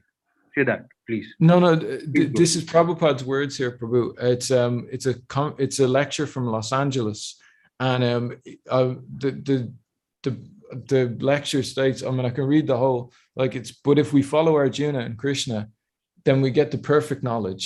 May not be 100% perfect, but as far as possible, if we follow the instruction as it is, that much perfect. In this way, one will get perfection. So one has to follow the same example, try to understand that a perfect expert technologist or technician or mechanic is working. There And is that somebody word written pure Yeah, go ahead. Yeah, I'm reading. so technician or mechanic is working and somebody is working under his instruction. So this somebody, because he is strictly working under the instruction of the expert, he's also expert. He may not be 100% expert, but his work is expert. Is that clear? Because he is working under the expert. Do you follow? If you follow pure devotee, then you are also pure devotee. It may not be one is 100% pure, but because we are trying to raise ourselves from the conditional life. But if we strictly follow the pure devotee, then we are also pure devotee. So far we do, Let's that is take this pure. example in a material world, right? For Let me example. finish reading. You're Let me taking finish that reading Prabhupada. Prabhupada's words and stretching them beyond imagination to say Yeah. things that are not at all true. Beyond Well, it says mental he speculation, says here, so far speculative we world. do, that is pure. So pure devotee does not mean one has to become immediately 100% pure. Because if he sticks to the principle that we'll follow a pure devotee, then his actions are he is as good as pure. So this means you think everyone in ISKCON, those who are like normal level also trying, they're all pure devotees, right? No, This is what because you- they're not following the instructions of Prabhupada. They're reading from changed books. They don't follow that instruction. They're not strictly following anything. So if you're But not strictly whosoever is following, doing it, right? Whosoever doing Yeah. it, like we are if you're doing strictly it. following, if So you I'm have also the a pure devotee, right? Because I'm trying, right? So I'm a No, pure you're devotee, saying right? you're This is trying, what I but wanna say. trying might not be doing. So trying might not be doing. But if you're strictly following, then you are. Okay, you got it. Yeah, No one can strictly follow if they are not a pure devotee because That's- they have imperfect senses. That would mean Prabhupada was nonsense for giving the instruction. What? It would mean he was nonsense for saying that it's possible for someone to strictly follow when they're not liberated, No, when they're not perfect. I understand what Prabhupada said because I was in the middle of it. And I was in ISKCON for decades. Well, The thing Prabhupada is, what you're Prabhupada missing stated that is Prabhupada The stated that if a purpose- person is not liberated, he can strictly follow, and then that will be accepted. That's what he said. So strictly follow means he gets up in the morning and he goes to bed and he doesn't have sex and he follows the regulated principles and stuff like that. Yeah, that's the sort of following. But to say that he's following the exact level as the spiritual master, it's not possible to follow the exact level of the spiritual master. You think it's- what Prabhupada wanted nobody is- people to understand is if he gives an instruction and someone gives the same instruction, that instruction is the same as if Srila Prabhupada was giving it. If Prabhupada heard what you were saying, he would not be happy to hear it. Well, nobody said that. Nobody said that one has to be a pure devotee. Like you said, it's not possible for someone to strictly follow unless they're a pure devotee. But Prabhupada, in this letter It to depends on Jananardana, what you mean by in that. this letter to Strictly- Jan, in Okay, this letter to it- Jananardana, he said here he gives the instruction that those even persons who are less qualified are not liberated, but still can act as guru and acharya by strictly following the disciplic succession. So he's saying someone that's not perfect. So who can- did he say that? Who did he refer to in that letter? What? That's not the question.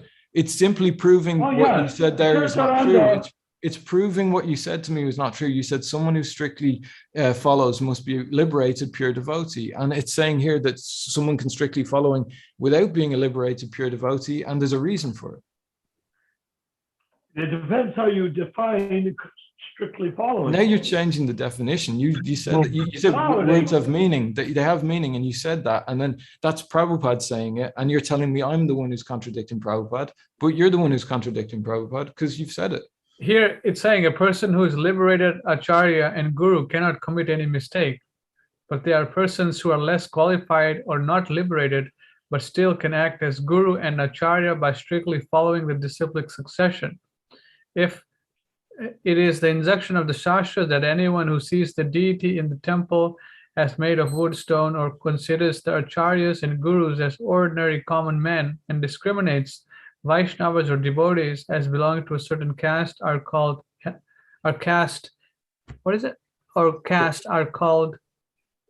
Hellish.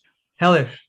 Yeah, it means like it's Your saying question about Bon Maharaj in relation with disciples is very intelligent and intricate, and we shall discuss at long when we meet.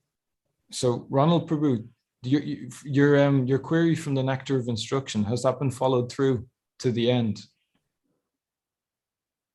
My understanding is still the same, that the acharya here Prabhupada is saying what? Commit mistakes. So, yeah. But he's still acting as an acharya. I don't understand this part. But he's saying that there may be some mistakes, but still, because if someone is working like under if someone's working under a craftsman, there may be some mistake, but because he's strictly following the principles, those mistakes will not be very much, and the master will correct them before the product goes out to market. And you do understand, don't you? Ronald Prabhu, do you? Anybody, shut up. Anybody who is a disciple of Prabhupada is in that category that you described, because if they are going out in the street and say, don't follow the regular principles, chant Hare Krishna, that makes them the category that you're describing. You're trying to make a case for something that doesn't exist. And I've been through it a million times already over the last, since 1968. I've been through it.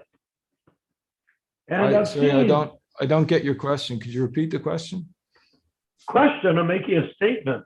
Oh, sorry. Well, the discrepancy between what we were saying and you were saying.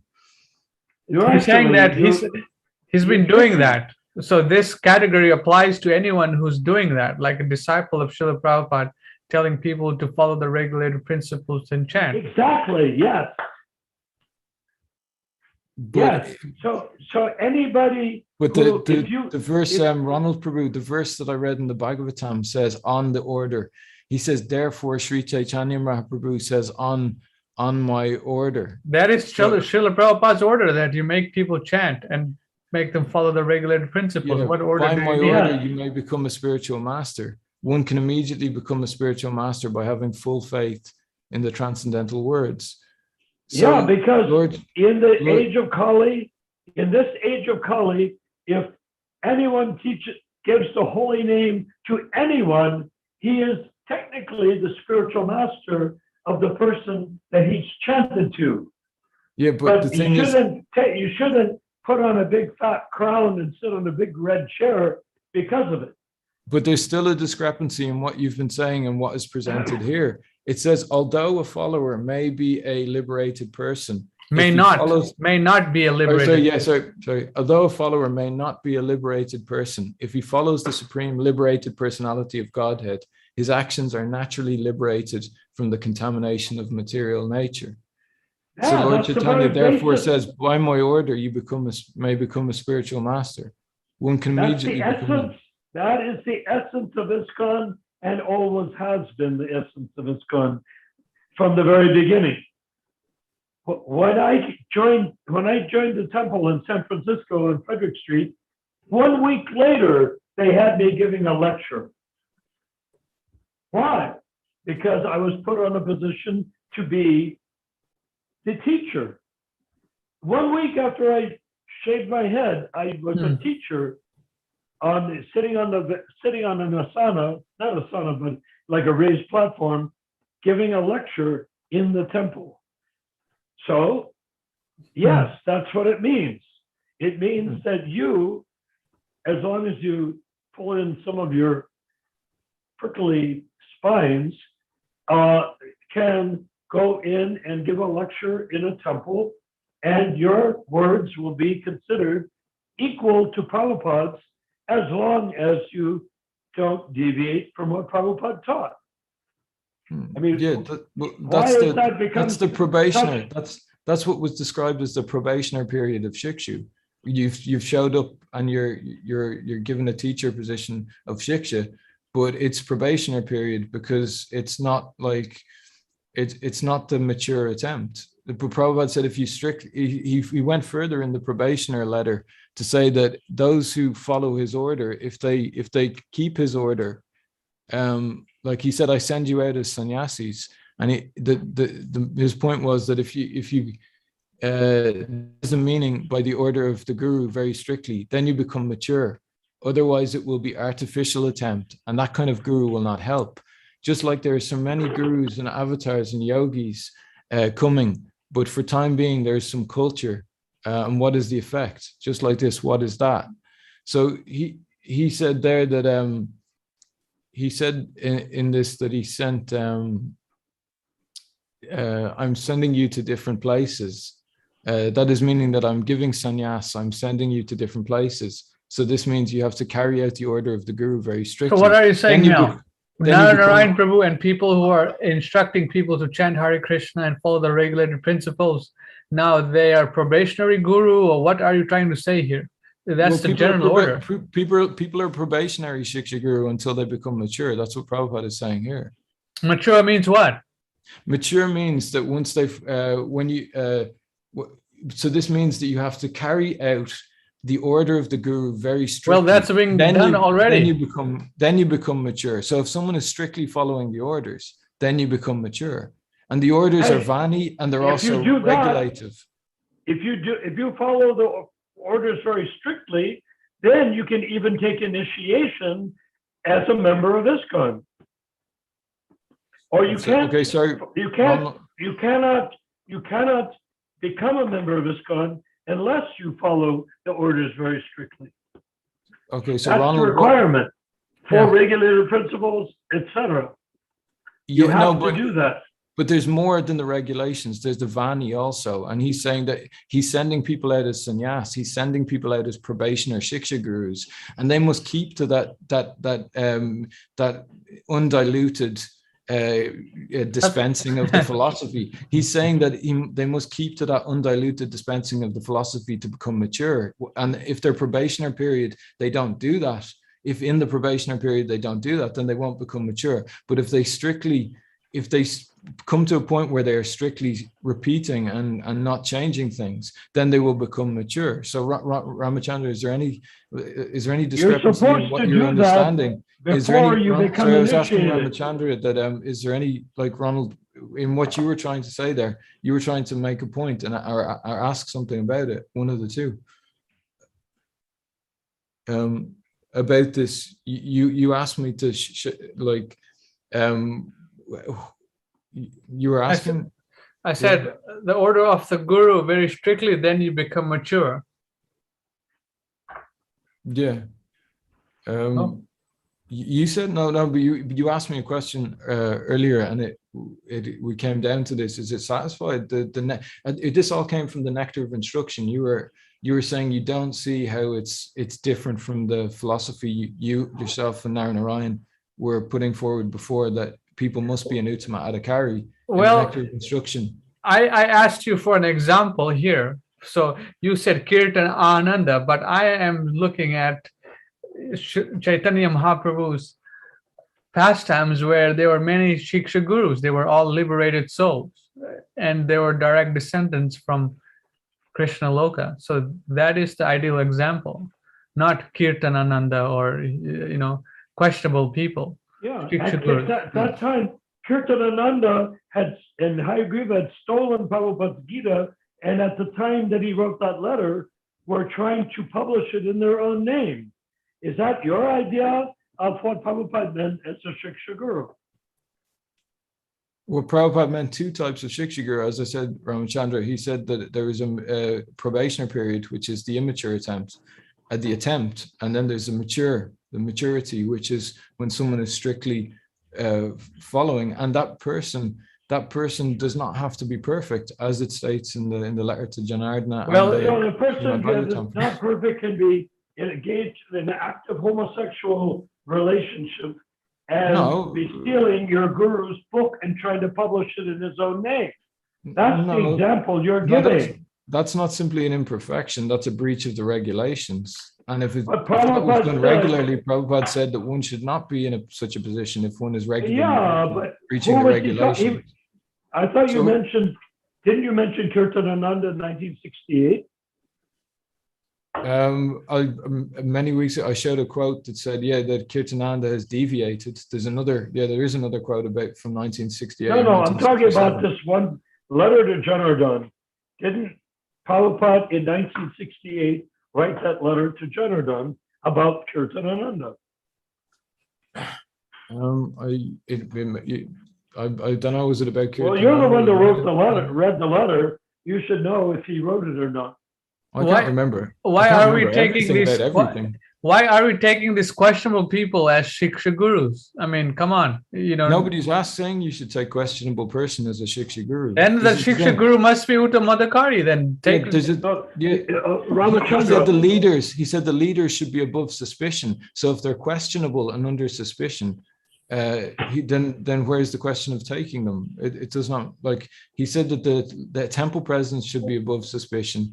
And the leaders, the head should be clean. No, we're talking about Shiksha gurus now. Let's go to Chaitanya Mahaprabhu's times. Many people were initiated by one guru. For example, Jiva Goswami was initiated by who? Chaitanya Mahaprabhu, right? Or something like that. Then he studied under Sarup Damodar or something like that. So the Shiksha guru and Diksha guru relationship were between liberated souls. I'm using that example, not Kirtan. But Prabhupada is the link. We shouldn't go back to those times. We should work. No, I'm saying that the Shiksha guru and the Diksha guru must be liberated souls. That's basically what I'm saying. I'm not saying that, you take Prabhupada as your Diksha guru and you take Kirtanananda as Shiksha guru. Or, that sounds absurd. It doesn't even make any sense. But again, Prabhupada says in the letter to Janardana, he says that, but there are persons who are less qualified or not liberated, but still can act as guru and acharya by strictly following the principles. So following the disciplic succession. this is the thing. Yeah, It's So what is the example of that? Who's that example? Kirtanananda?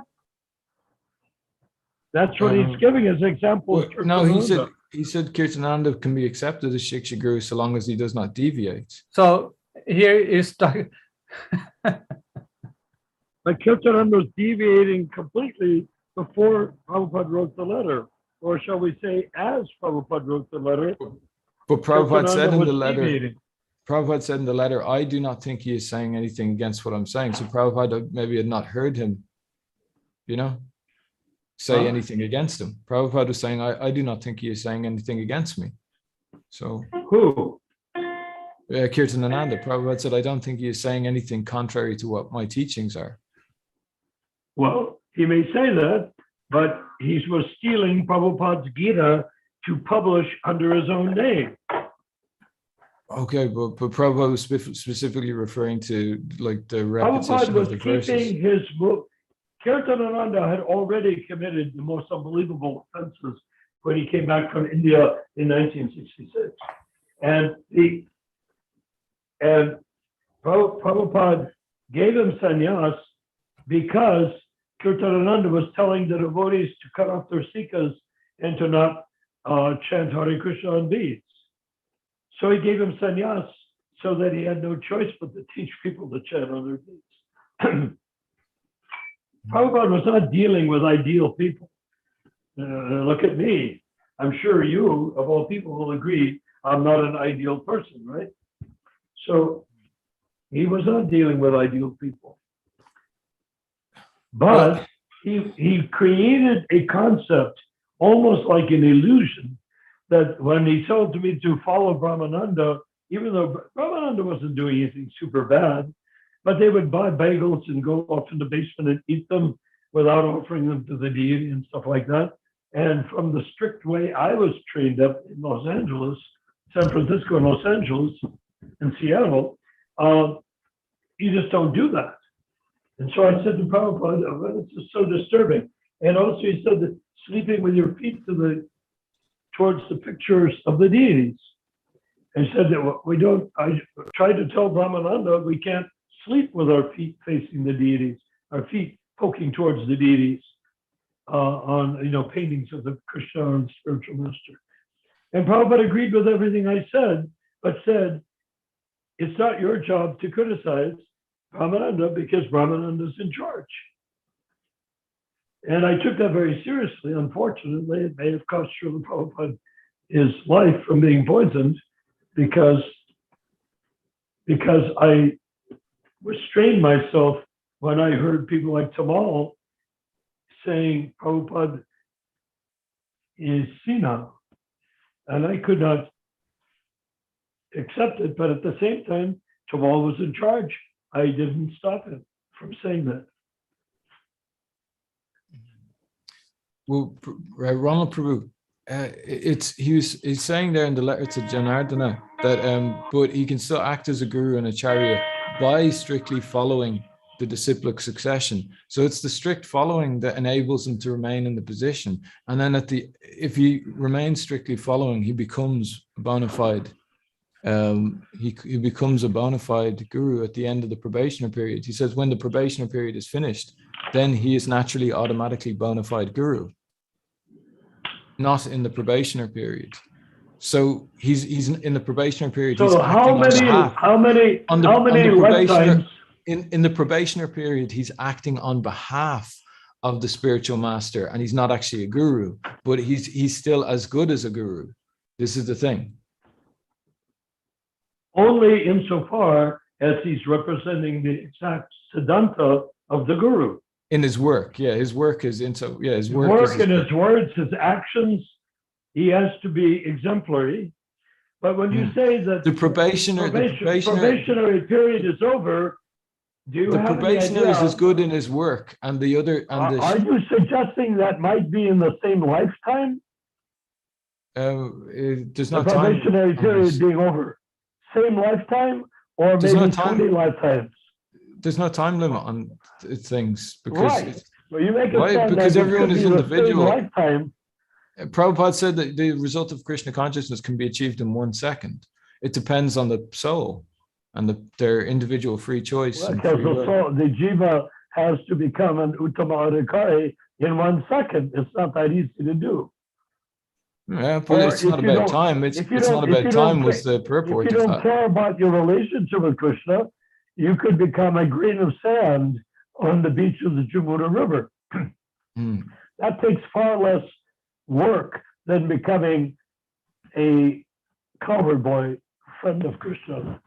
So In other Ramachandra, words, I was speaking to you and asking like, are you? I'm concerned to see that like this conversation between me and you is satisfied. So what was the last point that you had in your mind?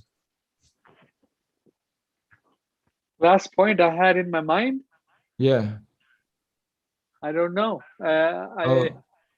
Because I'm not- you were saying that the in the Chaitanya Charitamrita that the liberated all of the gurus were on the liberated platform, and the Shiksha Guru and the Diksha Guru were both liberated personalities. They were both liberated, but the thing is, we were talking about people who can act on behalf of the spiritual master, and they don't have to be liberated. But the Shiksha Guru, he becomes a bona fide guru when he's after the end of his probationary period. He becomes bona fide. okay, how many births might that take? But Ramachandra, does that satisfy what you were saying? It's that there's a differentiation between the guru who's acting on behalf and being accepted as a guru, and then there's a differentiation when he ends the probationary period, and then So you're talking about a question mark. I'm not so much concerned about the question mark. I'm talking about you're talking about a probationary period that can be 500 lifetimes, or 1 lifetime, or 10 lifetime. So we're talking about the perfect thing. I'm not so concerned about probationary period when it's going to be over. When that it can take a lot of time. I am saying that look at Chaitanya Charitamrita. They were all liberated souls. Why not you become a liberated soul, then act as a Shiksha Guru? Why prematurely? Well, no, there must be an attempt. Prabhupada was saying there's an attempt, because he's saying he They was all sending. tried it. They all tried to be an attempt. All tried to this. All these people attempted. Okay. Who No. determines- Prabhupada said Who that. determines who is Prabhu, I'm Guru? trying to answer. I'm trying to like. I can't speak to Ronald because you're talking. Ronald, this attempt, like Prabhupada ordered people to make the attempt. He said, "I'm sending you out on probationary periods so that you can make this attempt and become mature." He was allowing people to become mature, it's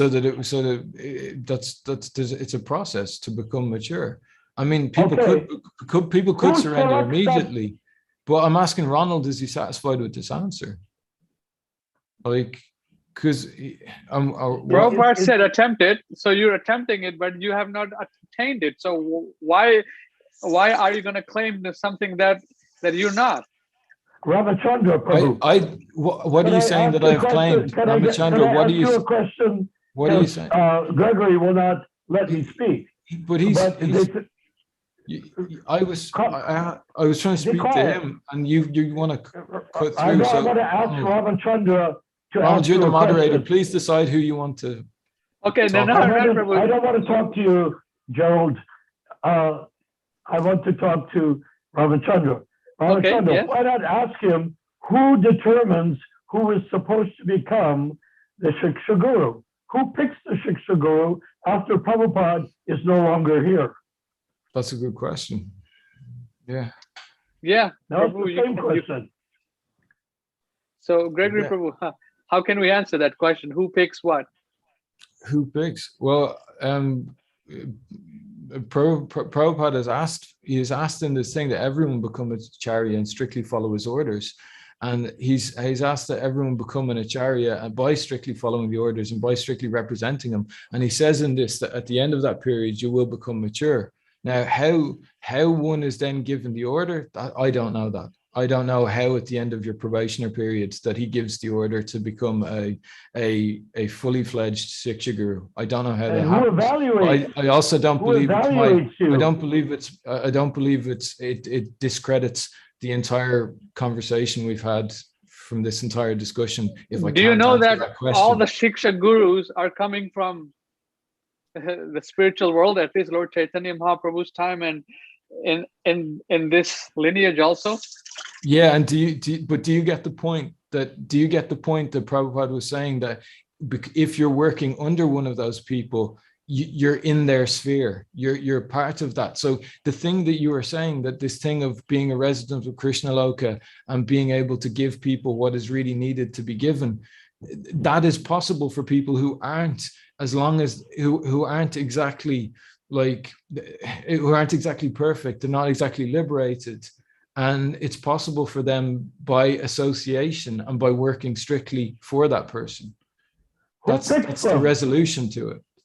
Who picks them? Who appoints them? Who selects them?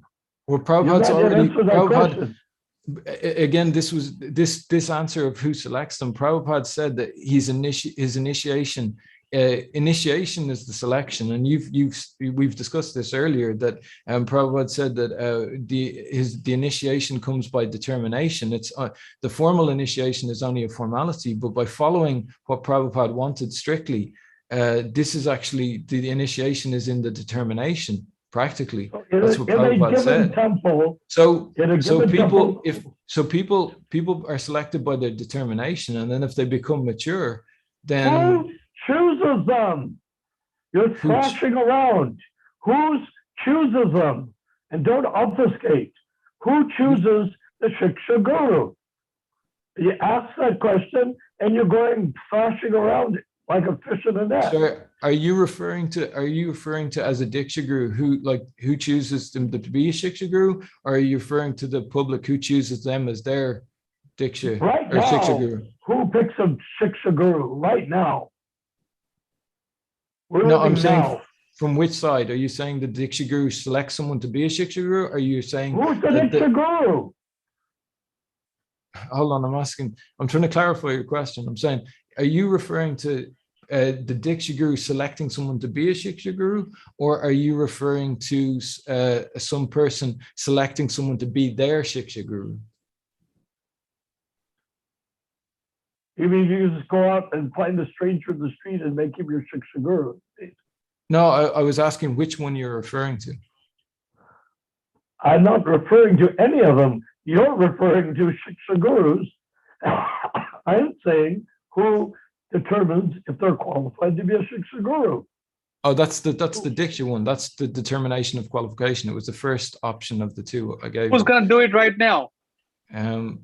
So who determines if they're a Shiksha Guru? Well, it's a good question. That's something to explore. But that's a good question. It's something to explore, but it doesn't invalidate that was the process that Prabhupada set up, and it's the teachings that's given in his book. So all of the who things is that we've your spoken Shiksha here Guru? today. Who is your Shiksha Guru? As I said before, there's not an automatic necessity to have one. Simply because I've said these things to you does not automatically mean that I have a Shiksha Just give Guru. a direct answer, right? Be straightforward. I am. You're straightforward. So he Give an doesn't answer. have any Shiksha Guru. He's Yeah. just thinking about what Prabhupada has said and coming up with his No, realization or understanding. No, Prabhu, that's saying that I'm a rascal, that I'm thinking about what he said and coming up with something on my own, but I'm repeating what he said in the letters in the. Yeah, but do you see? You don't. It's very possible.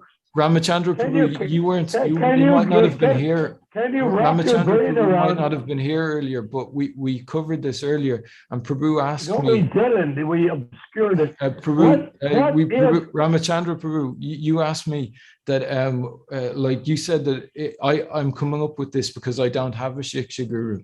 But the thing is, Prabhupada is my Shiksha Guru. So like, I don't have a Shiksha Guru outside of Prabhupada, which is what we've been talking about. But Prabhupada is my Shiksha Guru at the moment because I haven't seen anybody else to take to become a disciple of, as Prabhupada says in this, that can have limited disciples. So I what haven't is got this anyone. whole conversation about? You're talking about something that doesn't exist. If there No, are it does- Shiksha Gurus all over the as place, Ramachandra, why as haven't I you was- taken one? As I stated to you earlier, Prabhu, you asked me, you asked me, why do you have to have this?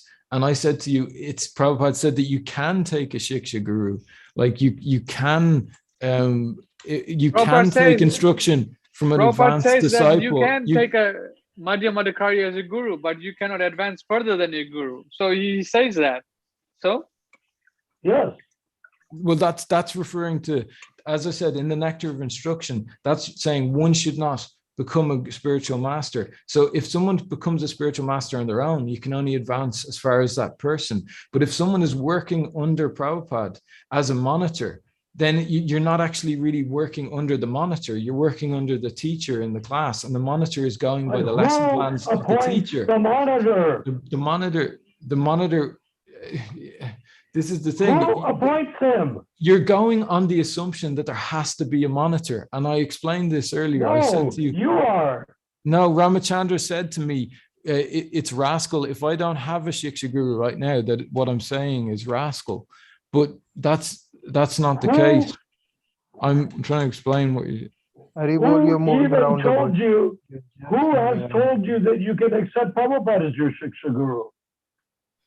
Who has told me that I could? Well, Prabhupada requests in his books that like you've said it yourself, that the initiation is by determination, and it's by following and practicing what's in the books. So, like the thing is, there doesn't necessarily, you don't have to take a Shiksha Guru or a monitor guru. You don't have to do that.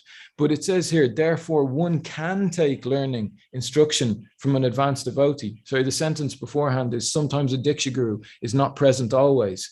Therefore, one can take learning, instruction from an advanced devotee. This is called the Shiksha Guru. So it says can take, but it doesn't say you have to have. It doesn't say you have to have a monitor guru, you have to have a Shiksha Guru. So because I don't have one, it doesn't make what I'm saying rascal. And it doesn't mean anything really. If you say that I have to have somebody to validate what has been said. You know, if you were a lawyer in a court of law, a barrister in a court of law, the judge would be having a nervous breakdown right now.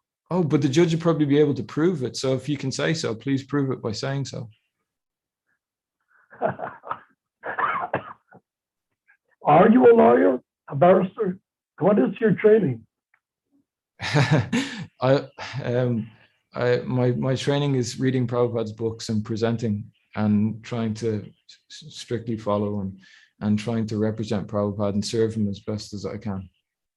Well, you're certainly finding things that are not in direct line with Prabhupada, Okay. although you think you are. So Ramachandra, do you accept this, that I don't have to have a Shiksha Guru? Because it says here that it says one can take learning, instruction from an advanced devotee. This is called Shiksha Guru. I also saw somewhere else, I was reading today that Shiksha is a voluntary, like Shiksha means the voluntary taking of instructions. So it's not a necessity, it's a voluntary thing that can be done. So do you accept, Ramachandra, that I don't have to present that I have a Shiksha Guru? Who designates? Ramachandra, the question was to you. Can you answer this? Who designates someone to be a Shiksha Guru? Ramachandra, can you hear me? I can hear you clearly. No, Ramachandra. yeah, I can hear you, but who designates? Okay. Yes. Yeah, I was asking you specifically, do you accept that Accept that I what? don't have to have a Shiksha Guru, that it doesn't invalidate what I'm saying by me not having a Shiksha Guru? So you don't have a Shiksha Guru, but you're arguing. Other for than a Shiksha Prabhupada, I Guru. said Prabhupada is my Shiksha Guru, but other than that, I don't have one in the monitor sense. In the, Okay. you know, so I'm saying to you, do you accept that I don't have a monitor Shiksha Guru, but Prabhupada is my Shiksha Guru, and that this does not invalidate anything that I've said because I have this position? I'm asking Ramachandra, does he accept this? Do you accept that, Ramachandra Prabhu? I accept the fact that you're saying this and you don't have a Shiksha Guru. So you're arguing. You're arguing for something that you don't have. Actually, Prabhu, that doesn't make sense, because it's You're not a arguing for problem. something that you don't have. It's not a problem to argue for something you don't have, because if you know that something is a possibility, like you're not fortunate enough to have it. Possibility, yes. Why not? But if you argue, that's a possibility. If you argue that it was Guru. what Prabhupada wanted and it's a possibility and it may be beneficial, then it's worth arguing for, even if you don't have it. Except have it already. Ramachandra as your Shiksha Guru, you'll I never have have an Prabhupada. advanced I have level. Prabhupada as a Shiksha Guru. Yes, I have Prabhupada. But he also said when the Prabhupada Diksha would Guru is not accept you as a present. Shiksha He Guru. also said that when the Diksha Guru is not present, one can accept instructions from an advanced devotee. So there's no Who's an advanced devotee? Well, this is the thing, Ronald Prabhu. Are you disagreeing with Prabhupada that it's a good thing to accept learning from an advanced devotee when the spiritual master is not present? Prabhupada is the advanced devotee. Ramachandra, you're missing the point. Why would Prabhupada give that instruction if he wanted us to only take instructions from him for the rest of eternity? Well, you could take instructions from me. I if asked you wanted Ramachandra to. a question. Or Ramachandra. Ramachandra is more advanced. Why not take instructions from him? Ramachandra's telling me against what Prabhupada. I'm asking Ramachandra, why would Prabhupada give that instruction? Why not? To say, why would he give the instruction that you can take learning from a more advanced devotee? This is called Shiksha Guru. The more advanced devotee is Prabhupada. That's it. From an advanced devotee, this is called. You can take learning, but okay. What is the purpose of saying you can take learning from an advanced devotee? Okay. Like, let me say something from the practical world that has feet on the ground, not floating. In the earlier days, I had a farm where I was born and raised. I turned it into a cow project, and there was a devotee that lived up there in a cabin that I had for him to live in, and he would answer all the questions. People would write letters to the temple. Oh, I want to know about Krishna. He would be given all the letters. He would be the official person to answer all the questions. So in that sense, he was like a Shiksha Guru, if that's what you want him to be. But he was just answering questions that he learned from Prabhupada. It was not a role that gave him a seat to sit on and a special goblet to drink from.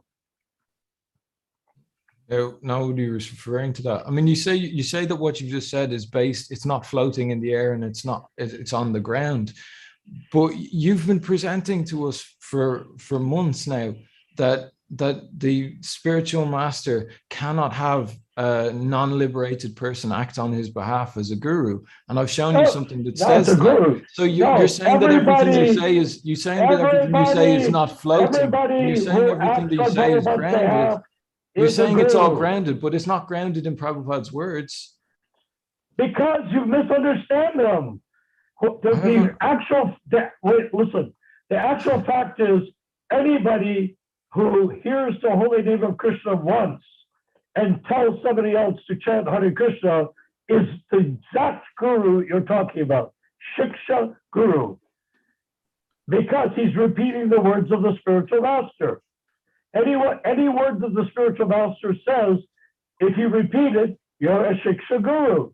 You're turning it into some sort of a Vatican. It's not like that. You said that was not possible. You said it was not possible for a non-liberated person to act as a guru on behalf of the spiritual master. Well, that's because of the way you made the guru sound. No, it's possible that everyone who hears a lecture from a person, if a person gives a lecture in the temple after joining after 1 week, as I did, and the people that are in the audience go out and tell other people that Krishna is God, then I have fulfilled the role of a Shiksha Guru, and so have they. If somebody hears that Krishna is God from me after a week in the temple, they go out and say Krishna is God. I heard it from an authoritative person giving a lecture in the temple, namely me after 1 week. They are Shiksha Gurus. So why do you want to turn it into a papal designated role? Oh, It's not a papal designated role. It's somebody who's working under Prabhupada, and he's representing we're Prabhupada. all working under Prabhupada.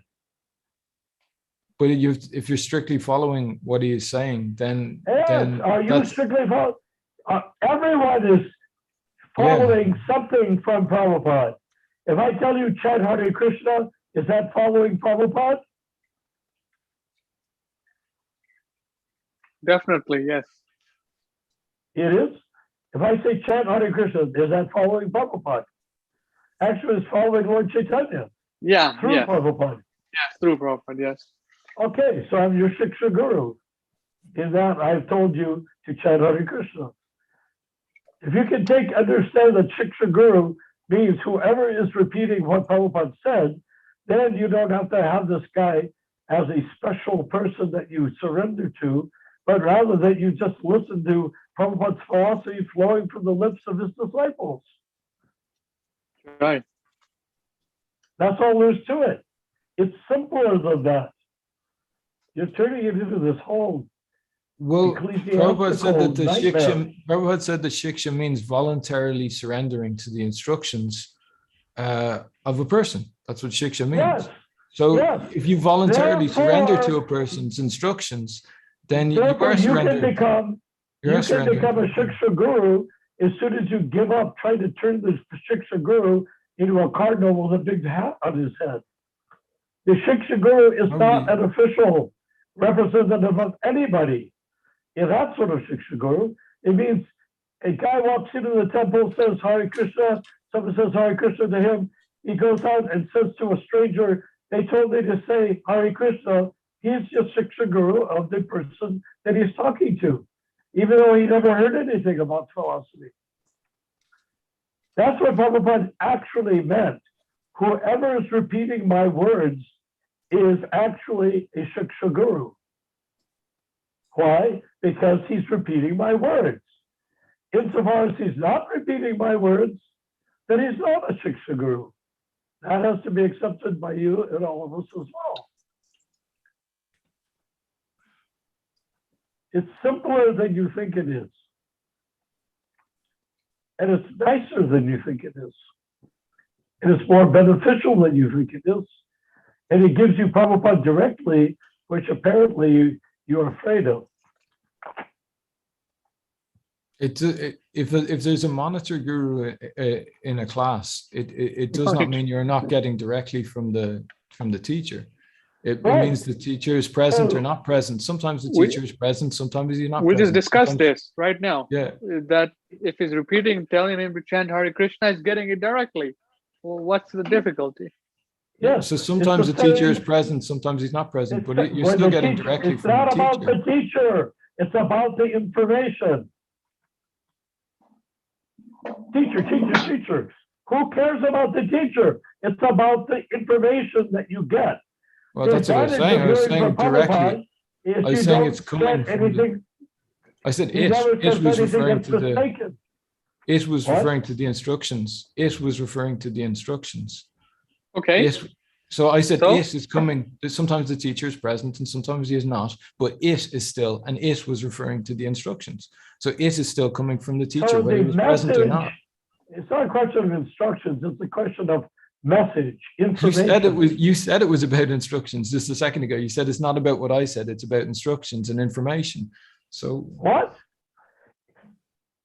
Okay, if Prabhupada says chant Hare Krishna, that's an instruction, correct?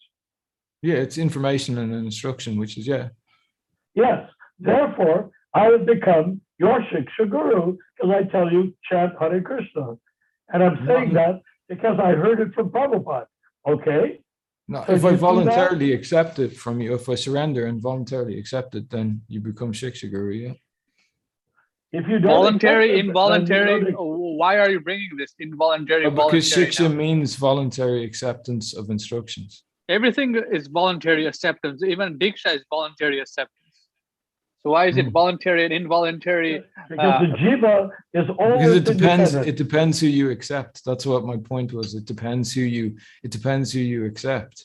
And he was saying if he tells me to chant Hare Krishna, then it depends if I accept him as a Shiksha Guru or not. And this goes back to, again, Prabhu's, Mohit Prabhu's original point, which was that he was asking us, like, how do we know who we should surrender to and who we should hear from?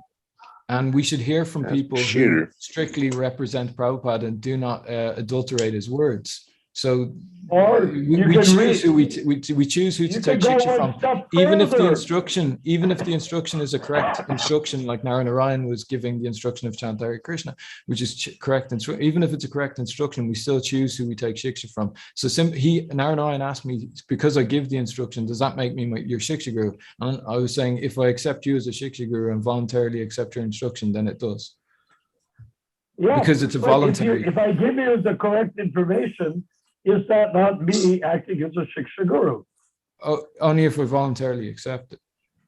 You're acting. If you want to, so if I say chant Hare Krishna and you say no, then I'm not your Shiksha Guru.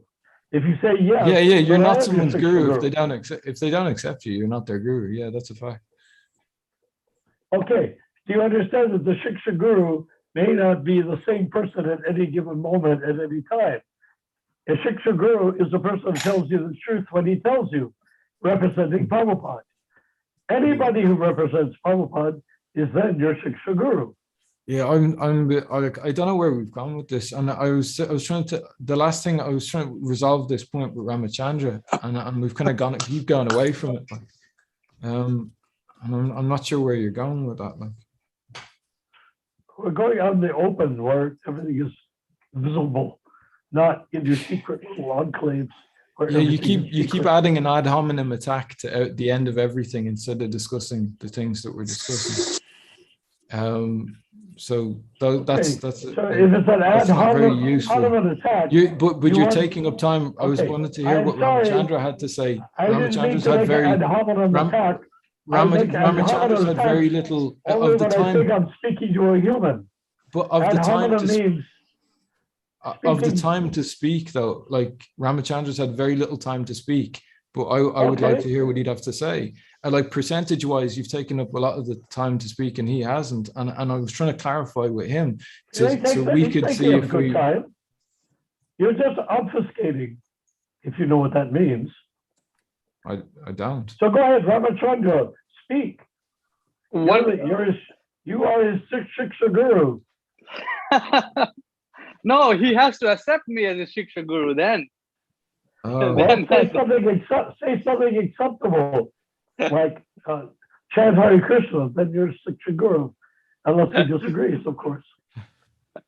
Okay, it's 11:47 here, so we are going to end it soon. So I think okay. Yeah. I think the Shiksha conversation steps ends here, because who knows who Gregory is going to accept as Shiksha or not. Oh, Prabhu, please, not mockery. Like, if you want to make a point, make a point. But like, the thing is, I wanted to get to the bottom of this and kind of figure out what you actually, like, where is the difficulty, as Prabhupada said, to find out where the difficulty is and what you're saying and what is presented.